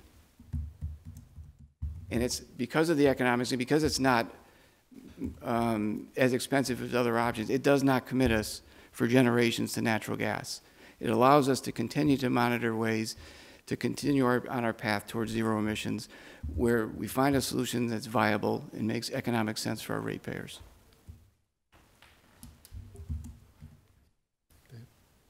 Oh, well, hold on. I just want just on the pipeline itself.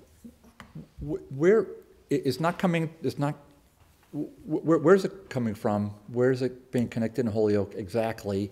And where is it being connected to the Northampton lateral? Did I miss here? Just so I can get that on the proposed, the MOA between HG&E and Columbia contemplates that the existing, we have an existing interconnection with Columbia at the West Springfield-Holyoke border. HG&E's activity is just to modify a line, replace a line from Lower Westfield Road and Homestead to that existing interconnection. That's the extent of the work in Holyoke. So it's replacing a line. Yes. It's not. We're not adding a new pipeline, correct? Correct. Okay. And when you say replace a line, I'm thinking you're making it bigger or larger? It will be a bigger line, yes, so that we can get the capacity that we need. I don't mean to use such technical terms like bigger, but you know, I just want to make sure I'm. What's the capacity now, and what's the? There's currently capacity? An 8-inch line, the existing. Yes, it's currently an 8-inch line in that area, and it'll go to a 16-inch as proposed. Okay, so that will allow for more capacity. Yes. Okay. All right. So say hypothetically, say we didn't have that, just as a hypothetical, and say the Holyoke voters passed the proposal to build 2 new schools, two brand new schools. Now, say we just had the same 8-inch pipeline, and I'll say it's the middle of winter. Would the Holyoke schools, would they be using natural gas, or now I want to. So we built 2 new schools. We've approved it. We voted. We built them 4 years from now. We built them, but we still have the 8-inch pipe. It's the dead of winter, and we had a snap like we had last December, January, 2 weeks of just below freezing temperatures, which were brutal. Would the Holyoke schools, would they be using gas heat to warm them, or would they be using something else to warm the school kids? There is not sufficient gas capacity to serve one school, never mind two. Brian just finished doing the analysis on that, and the schools asked us as part of their preliminary design if there was sufficient capacity.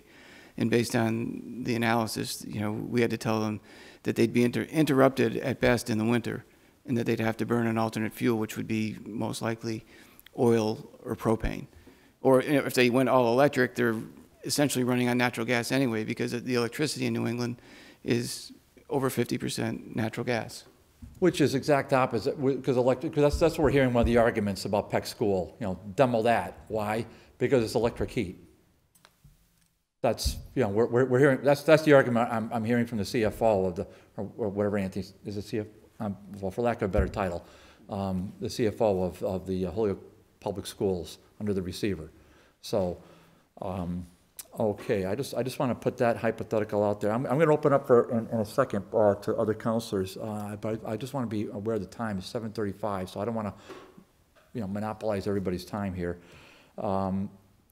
Counselor, just hold on, Mike. Counselor Bacon had a question. Go ahead. Thank you, Mr. Chairman. I just wanted to clarify with you, Jim, because this is a question that came up, I think, in the spring of this year in one of my forum meetings.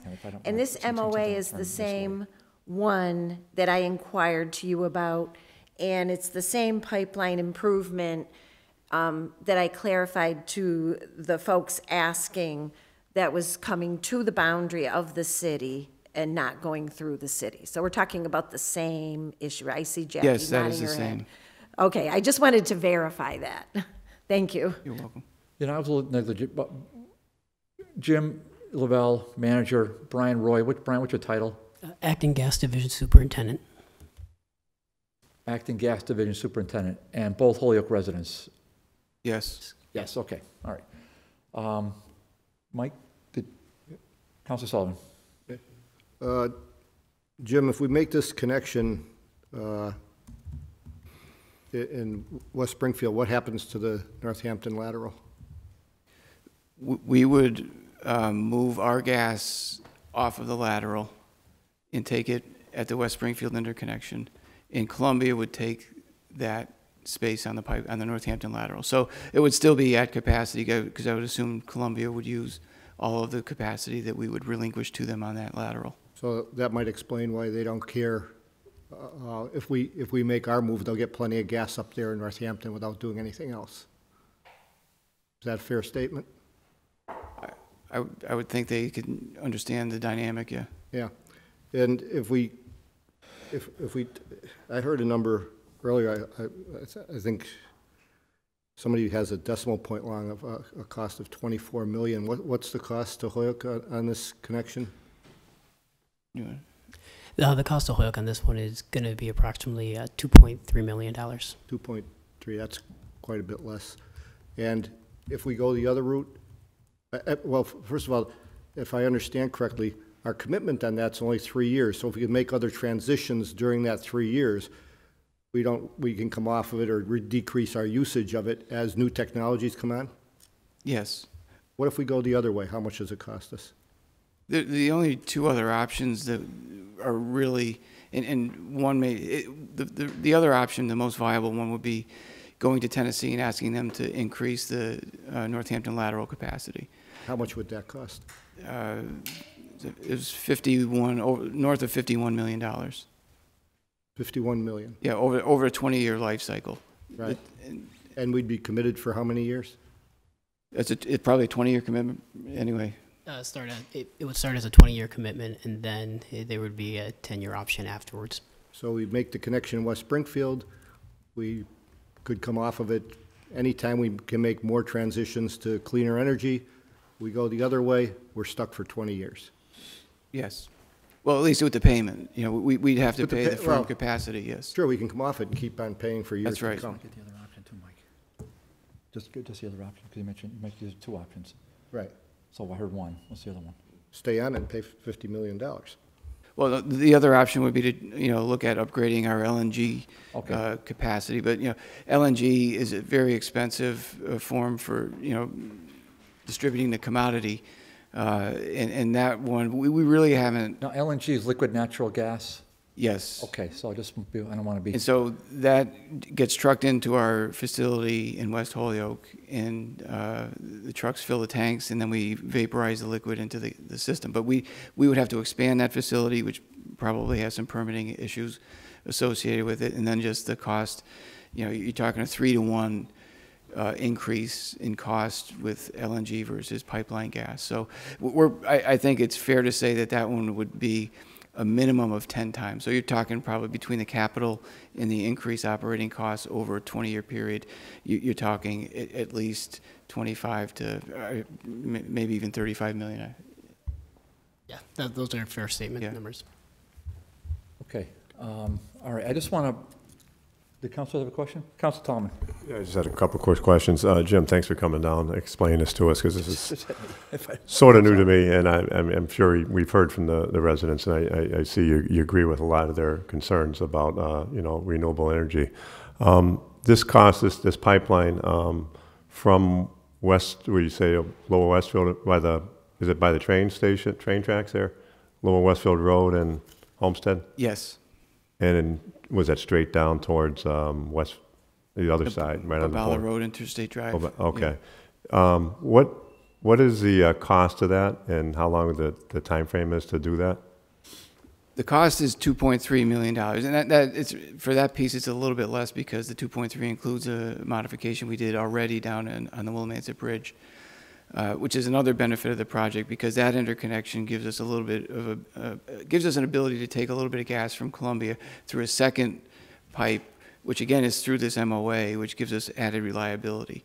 But the bless you. Cost is roughly $2.3 million, and the schedule is it would be done in a year. We'd start at the beginning of a construction season and be done by the end of the year. So it's not currently programmed in our 2019 budget. So if we do go forward, it would be likely in 2020. Yeah, 2020. Right. Yeah. And what is that? Is that paid through the ratepayers or through the? Yes. So the cost increase of, basically the rates would go up, or would they stay compatible to?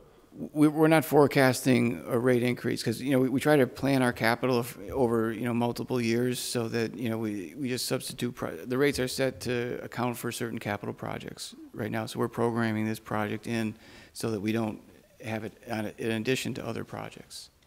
Okay, and a lot of the concerns, it seems like we heard from tonight, and from many people that have spoken to us about Columbia Gas, is with them, and what happened is this whole process, what they want to do is a safe project that, everything is being met as far as safety reasons. Safety is always, a top concern, and it's going to be no different here. In fact, I think given the scrutiny on natural gas distribution systems in the state, you can guarantee that there's going to be more oversight on any work being done in our system and any other system moving forward than there has been in quite a long time.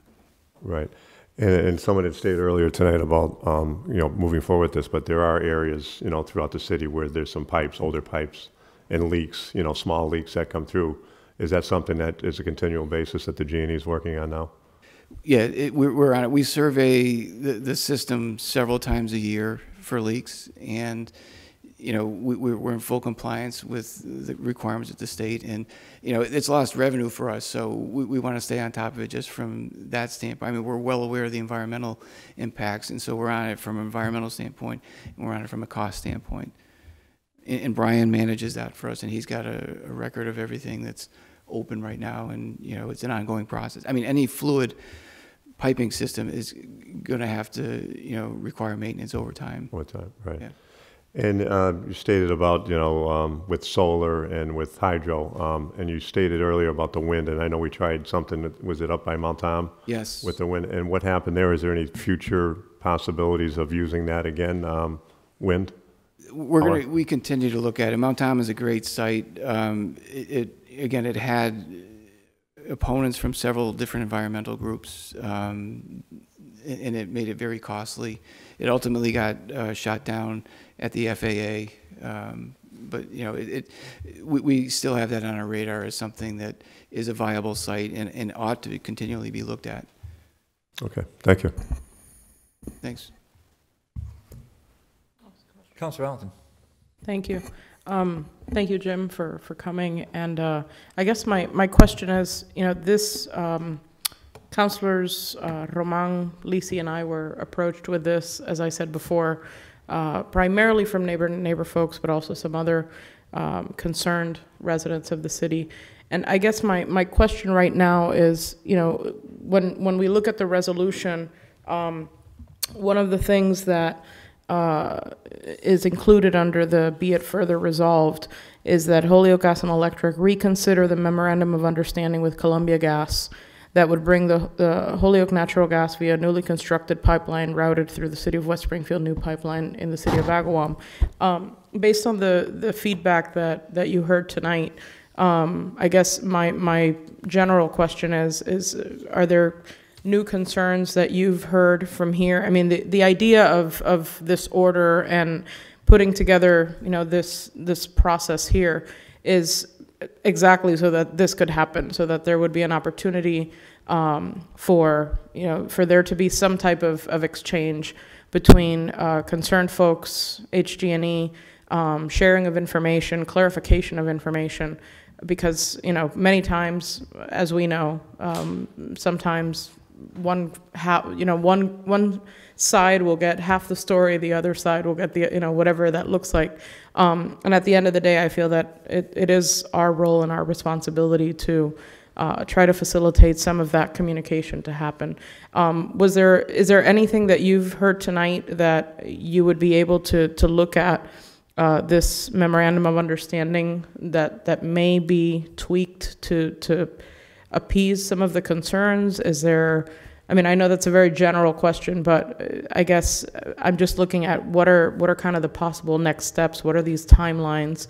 You know, we have people saying, you know, please, would you reconsider this memorandum of understanding? And then we have, you know, the feedback on this is the timeline, this is how it's going to happen.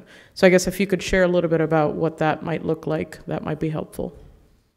I guess, again, I was sensitive to most of the comments, or I am sensitive to most of the comments, and I think our approach on both the electric and gas side has been consistent with trying to be good stewards of the environment and also looking out for the local communities. I mean, you know, I heard social justice mentioned tonight, and when I look at not doing this project is going to cause increased emissions.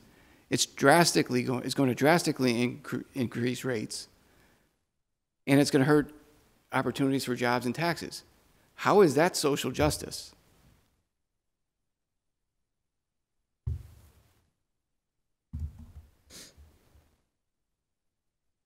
I don't think you're asking me the question. You're just, it's this a rhetorical question? Yes. So again, we're sensitive to that. We are, I think, on the same page with many of the commenters tonight, but again, it's going to be a transition. There's no solution. Air source heat pumps, all the moving people to electric appliances. You know, we offer incentives there. The reality is, if you move someone to electric, from gas to electric today, they're still on natural gas because the electric is coming from natural gas. But we're not going to stop. You know, we're not going to give up because there's challenges in front of us today. Solar, someone mentioned there were incentives. I mean, we have pretty robust incentives for solar. And we're offering interest-free assistance to people that want to do that. We've got more utility-scale solar and rooftop solar than most communities in the Commonwealth. So we're going to continue to see where we can, you know, expand upon that. So I think to answer your question, yes, we hear the comments. Again, we're in agreement with much of what was said tonight, but we have to act now. We can't sit still. We have immediate reliability issues that have to be addressed. Thank you. Okay. All right. I just want to touch on. But you don't have to respond to any of these. I just want to touch on a couple of things briefly. If you would consider them going forward, Jim. I heard one comment about, I think, producing heat from the high-performance computing center. I'd heard another comment about the mayor. What's the mayor's position on Holyoke Gas and Electric's MOA? He's supportive of it. Okay, so the mayor supports the MOA. Yes.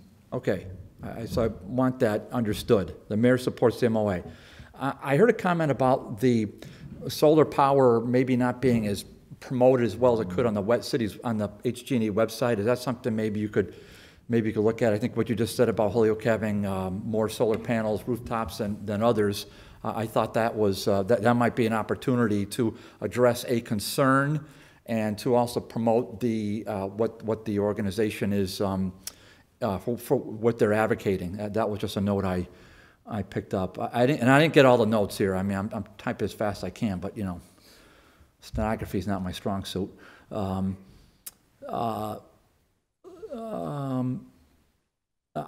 think just one of the more overarching kind of comments is, you know, next generation. So we have little Emmett over here. I mean, I think more talk about, you know, you heard the timeline, the time crunch, 12 years. I mean, I don't know. I haven't read those reports. I don't know the accuracy of them. I'm going to respect what was said, but I can't speak to the whether or not they're true. I can't speak to those. But I think what I heard is that they really are interested in how are we promoting renewable energies for this and for future generations, and can we step on the accelerator and do more of that? Is there things we're doing in public schools? Are there things that for out of school programs? Or things for young families, adults, whatever? I mean, I just heard that kind of a sense. So maybe that's something that can be considered at the gas. You know, you don't have to respond to any of these things now. I'm just kind of reiterating what I heard. But the nice thing is, all this is on tape. So I would urge you, the manager, and Brian, and then your staff, to maybe review the comments that were made by neighbor to neighbor and the other advocates. I thought a lot of them were on point, and they made a lot of sense. And perhaps you might even post something on the G&E website or send a communication to this body, and then maybe we could have a future discussion. So I think that's, I mean, again, you don't have to respond to any of it, but just one of those thoughts I thought you would like to hear. So, do we have any other? Do we have does a counselor want to make a motion? Could we have two orders in front of us. One is for, where's my agenda?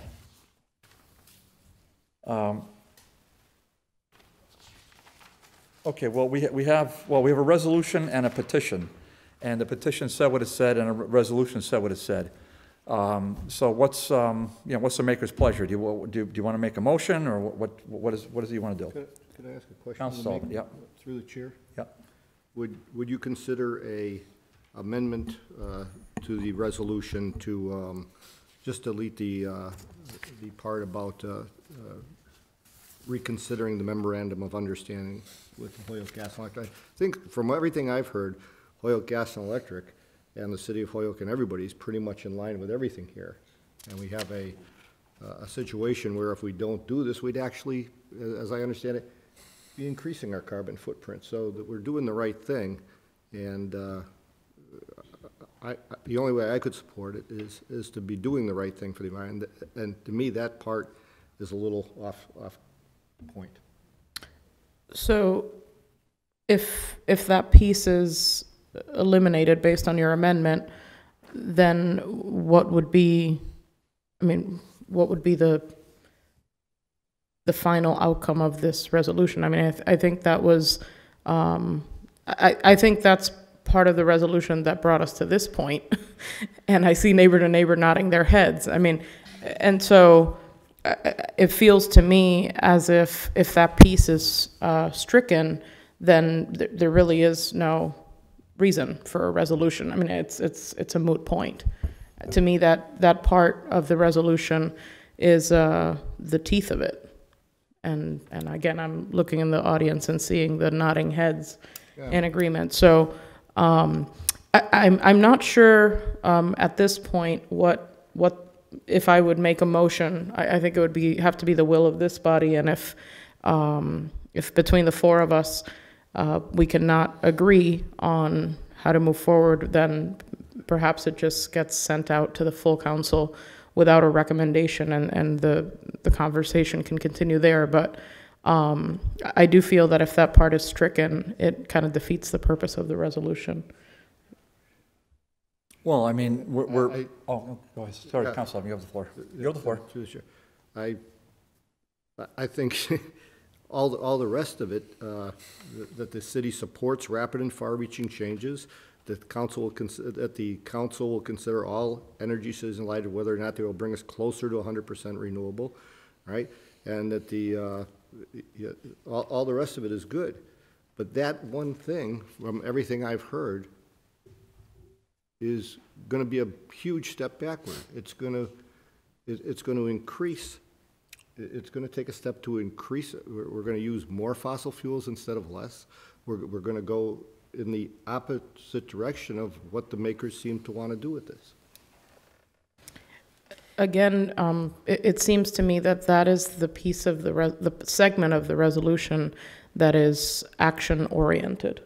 Okay. And so I feel that eliminating that piece would defeat the purpose of the resolution. Okay. Well, do you want to make a motion to support the resolution? To support the? What do you want to take? Do you want to take these together? Because we took them up together, but we can vote on them separately. So we have a resolution, and we have the words from the petition, as I read into the record. So why don't you? We have. So what? I mean, to me, they go hand in hand. We have hundreds of signatures that were certified by our clerk, and so we're here to speak to the voices of our constituents, and I feel that that's what the petition is showing us. And then I do believe that both items would go together. I mean, obviously, as a maker of the original order regarding the resolution, my vote would be to approve the resolution and move it forward to the council. But like I said, it depends on the will of the body. Is that your motion? Sure.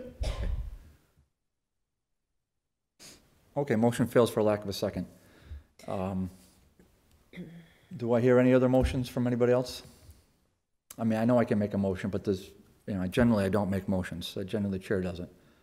I mean, you got to make a motion, gentlemen, one way or the other. Councilor Bacon must be recognized. I just wanted to make a suggestion that it was back in the spring that the issue of the MOA was brought to my attention, and I brought it to the attention of the HG&E.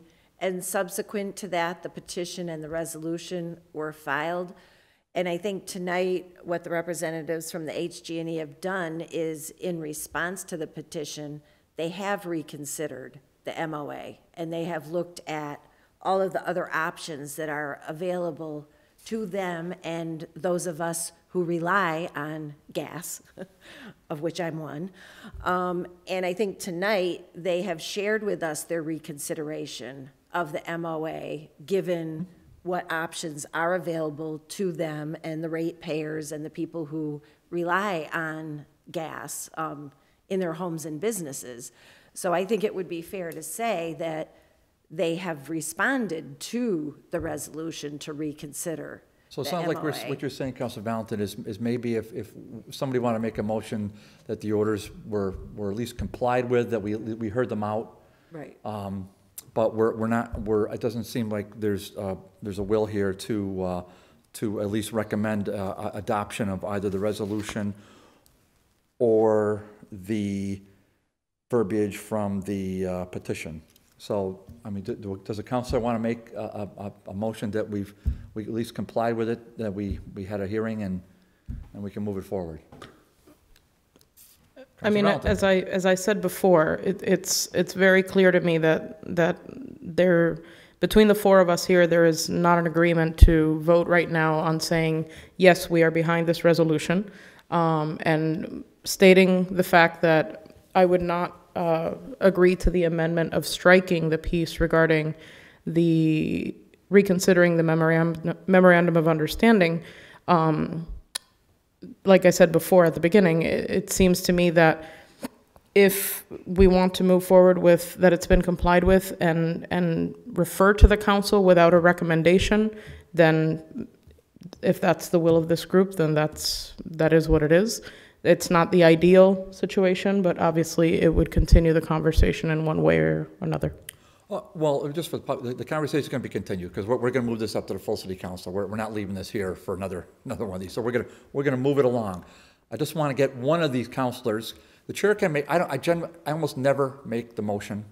In fact, I never make the motion, because I'm the chairman. That's the way I was trained. But I'm trying to get one of my councilors to make a motion. Council Tallman. Okay, I just want to make a couple statements, and I'm glad we had an opportunity to hear out neighbor to neighbor and the manager of the gas electric to come in, because I mean, I didn't have total understanding of this whole process tonight. And, you know, from hearing from the G&E and what actually they plan on doing, I feel more comfortable about what is happening with the pipeline and where it's going from, the cost of it, and actually, you know, really looking towards renewable energy in the future, which they have stated here tonight. And I do feel in a way, I feel that they considered this, and the manager did say he agreed with most of the people who spoke tonight. You know, I feel comfortable, I don't feel comfortable agreeing with my colleague, Councilor Valentin, on this at this time, but I do feel comfortable of moving this forward, saying these two items are complied with, and bringing it forward to the full council without a recommendation, so we can have a discussion there at the full council meeting and see what the rest of our colleagues have to say about this issue. So that is my motion. Yeah. Okay, so I'm put in the awkward position. I have to take over as acting chair for David for a few minutes. So we're not going to have a vote without him here. He's already here. I would just like to take a couple of minutes to, one thing I'd like to address is any comparison between Holyoke Gas and Electric and Columbia Gas. I think, I hope there was no intent or insinuations there. Holyoke Gas and Electric has an impeccable safety record, and any comparisons to what went on any other city to our town, I think, is grossly unfair, and I hope that's recognized by the public in general. Holyoke Gas and Electric continues to be a leader and one of the really fine environmental stewards, not only in the Commonwealth, but I think in the whole country. So let's get that on the record too.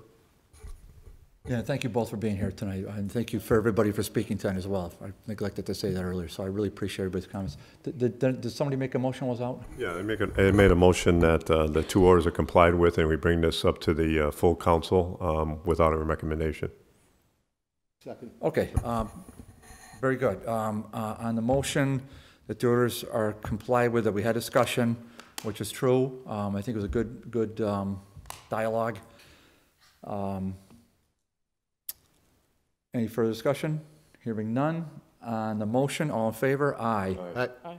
Okay, so there you go. How about that? So what we're going to do is we're going to move this along to the full city council for January 15th. January 15th. Thank you. January 15th is our next full city council meeting.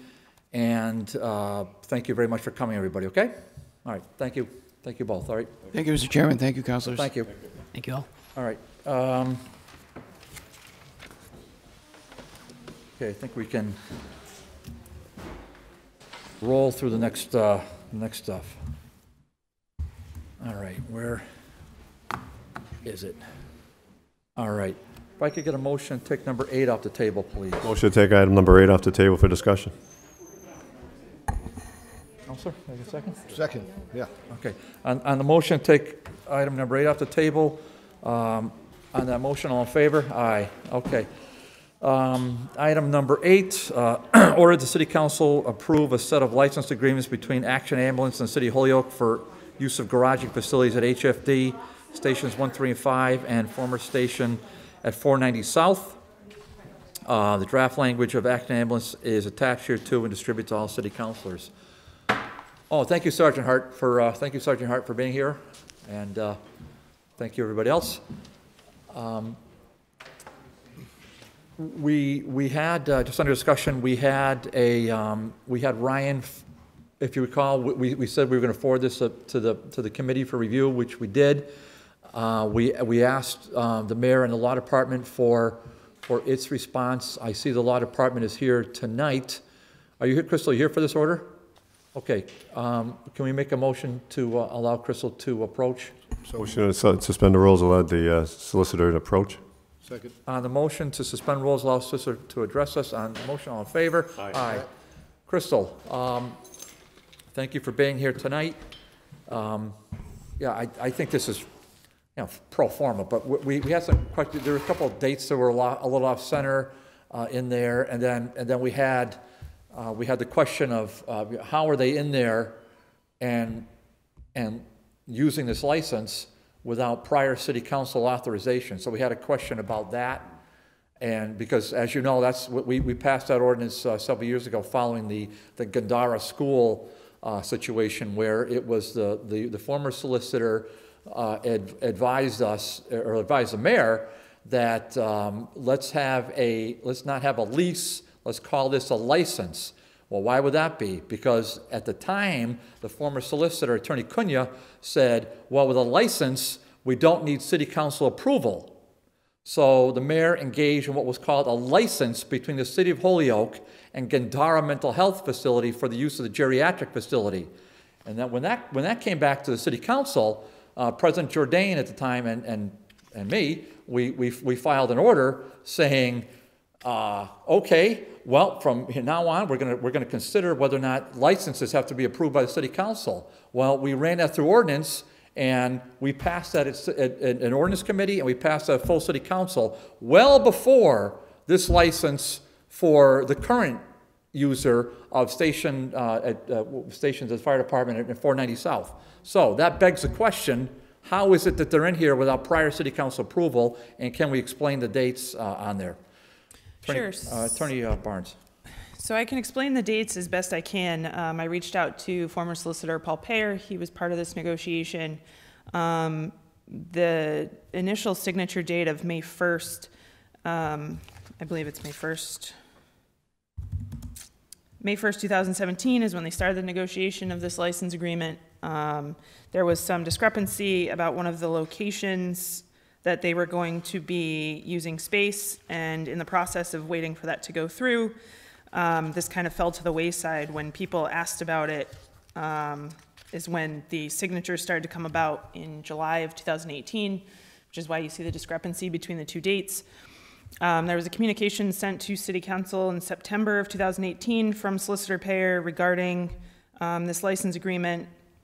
It does state that City Council approval is needed. There was an order filed. There was also an order filed regarding the revolving fund of where the payments would go from this license agreement. So currently, this is not a ratified license agreement and is waiting city approval. So while they are there, we are not receiving any payments because we don't have a satisfactory agreement right now.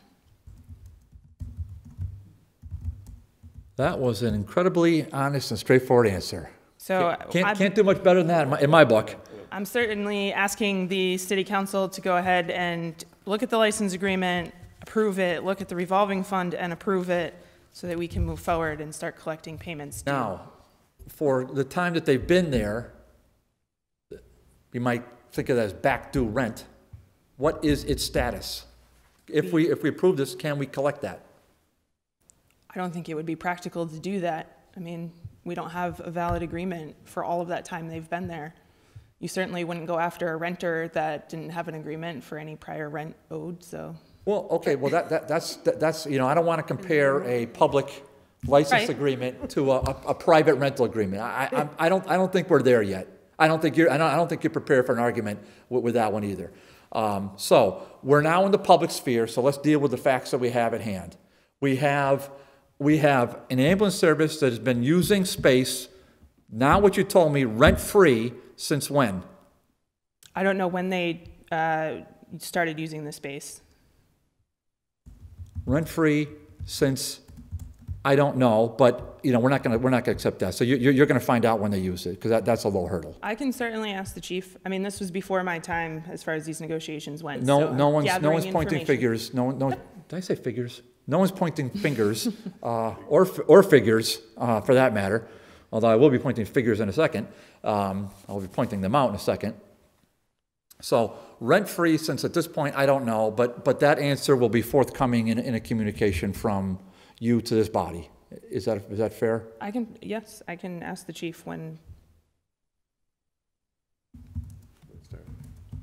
Okay, and Ryan, I believe, did ask the chief and the mayor, and we've had radio silence on that. The chief met with me today, so unfortunately I just didn't ask that question. Okay, let's just see, let me just see the email. Okay, so here's the, let's just see to whom it's addressed.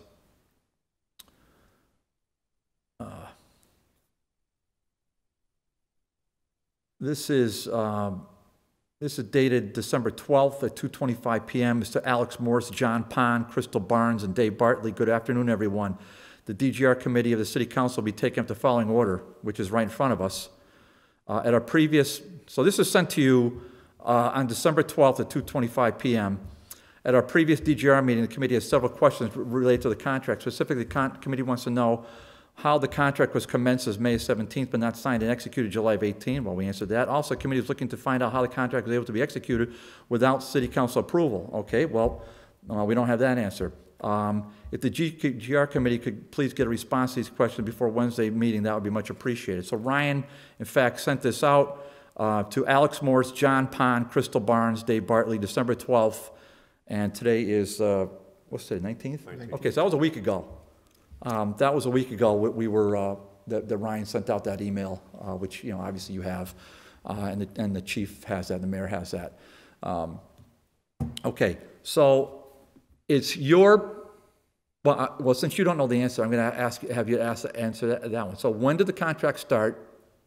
Exactly. What rents, if any, have been collected? I'm going to assume none. For rents that have not been collected, can they be collected with a license? So can you approach the vendor, and maybe they've been holding their rent in trust, as we might say in the private sector, but maybe they're holding it in abeyance until such time as this is executed. I would like you to ask that question to them, because the value of this, I think it's $3,200 a month, I believe. Do we calculate that? I think it was, yeah. I think it was different stations. Yeah, I don't think I'm off by much. Well, we could easily look it up. Right, we have it in front of us, but. Councilor Bacon. I just wanted to address the question of the revolving funds, because earlier in the year we passed a comprehensive order in council where we captured every revolving fund that we had on the radar and passed it so that every year we would not have to do it. There was no revolving fund before us relative to this.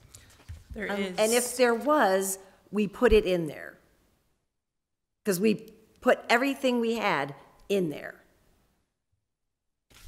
So maybe you could inform this committee what the status is with that, because Right. I don't have it in the jacket.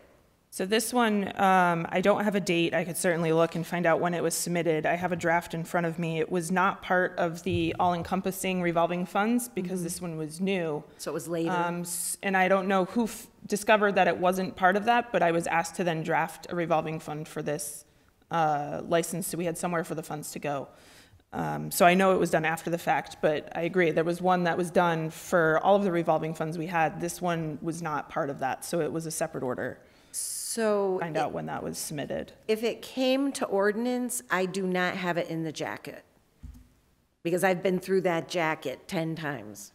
Okay, so. So just for you to inform the committee. Okay, so the committee is now aware. So I have three questions at this point. When did it start? I don't know is not the answer. Past rents not collected. Well, can they be collected? If so, when? If not, why not? So, I want to ask. I want to get a follow up to that. If so, when? How much? If not, why not? And then the status of this revolving fund, which we just heard from the ordinance chair, is not in the jacket of ordinance committee. So where is it in the legislative mishmash? I mean, I'm happy to go look back at the city council agendas if you know when, because I try to track those against the jacket, but I might miss something from time to time. All right, so we just got some outstanding questions. Chrisley, I guess what I'm going to suggest is we table this for, we'll meet again in January, and we'll figure out when we come to the last agenda item and when we can meet. We'll table it till next meeting. If you want to send a communication, that'd be great. I mean, I'm in no position to vote on this. I'm not in position to vote on it now, one way or the other. I mean, we respect the process. The mayor negotiates, we review it. I mean, if this is done according to Hoyle, we would have had this in May of 17. It would have been sent right to us. We would have gone, yeah, it looks good, boom, boom, revolving fund, boom, and we would have been collecting the rent since May of 17. That's what we would have done. So now when I give the committee report, not gonna be pretty, so, but we'll give the committee report, and I really appreciate the solicitor's straightforwardness on this matter. As per always, she's always straightforward, and then we'll just proceed accordingly. All right, you have a question? I just have one point to note. According to Solicitor Payer's communication, it says that the revolving fund order was supposed to be sent to City Council September 19th, 2018. I can confirm through our search engine, through agendas, to make sure it went on that date. Say that again, please. September 19th, 2018. September 19th, 2018. Correct. Would have been sent to City Council. That was a meeting that we had right after That's recent. Wednesday, after the Big E. Oh, after the Big E. Wednesday, it was a Wednesday night meeting. Love that Big E. On my agenda. I gotta admit it. I missed it this year. I know you did. We missed you. Yeah. We'll do it again. I can do it. So that's pretty recent. That's recent. Pretty recent. Yeah. We'll find it. Okay. With that, Council Tom. Yeah, I'll just make a comment. I think, this is something that we got to work on. I mean, we do have some questions, and I'm sure solicitor is going to get back to us with those answers. But we have to move on this with the revolving fund and trying to get that. If we can't collect the money, I mean, we should start collecting it as soon as possible, have this agreement signed, because, hopefully we'll get something back from the back months. I mean, it seems like it's quite a bit of money if you look at it over a year and a half. How much a month? 3,200 for the four? 3,200, and it's been, looks like about 20 months. It could be 50,000. I mean, it's quite a bit of money. Yeah, hey, it's just 50,000 in a city that's, but whatever. I agree that we should move this as quick as possible, get our answers, and then get this voted on. In January, as soon as possible. I mean, you're okay with tabling this for now? Oh, I'm okay with tabling. We don't have an answer. No, there's no answer. We're waiting for the answers and then to work on it. I'm not going to vote tonight, but I'm just saying we table it. So when did it start? Past rents not collected, can they be? If so, when? If not, why not? And then what's the status of this revolving fund from September 19th, 2018? I guess a deeper question that we can't answer is who, when, and how what was the ball dropped on this? But I don't think anybody's going to step up to the plate on that one. So we'll leave that one for another day. Okay. Motion to table item number 9. Second. On the motion, all in favor? Aye. Motion is tabled. Okay, where are we on the? Are we getting? I think we're at the end here. Number 10. There's the nurses for Providence Hospital. Yeah, if I get a motion, take that off the table, please. So moved. Second. Motion to remove agenda item 10 from the table. On the motion, all in favor? Aye.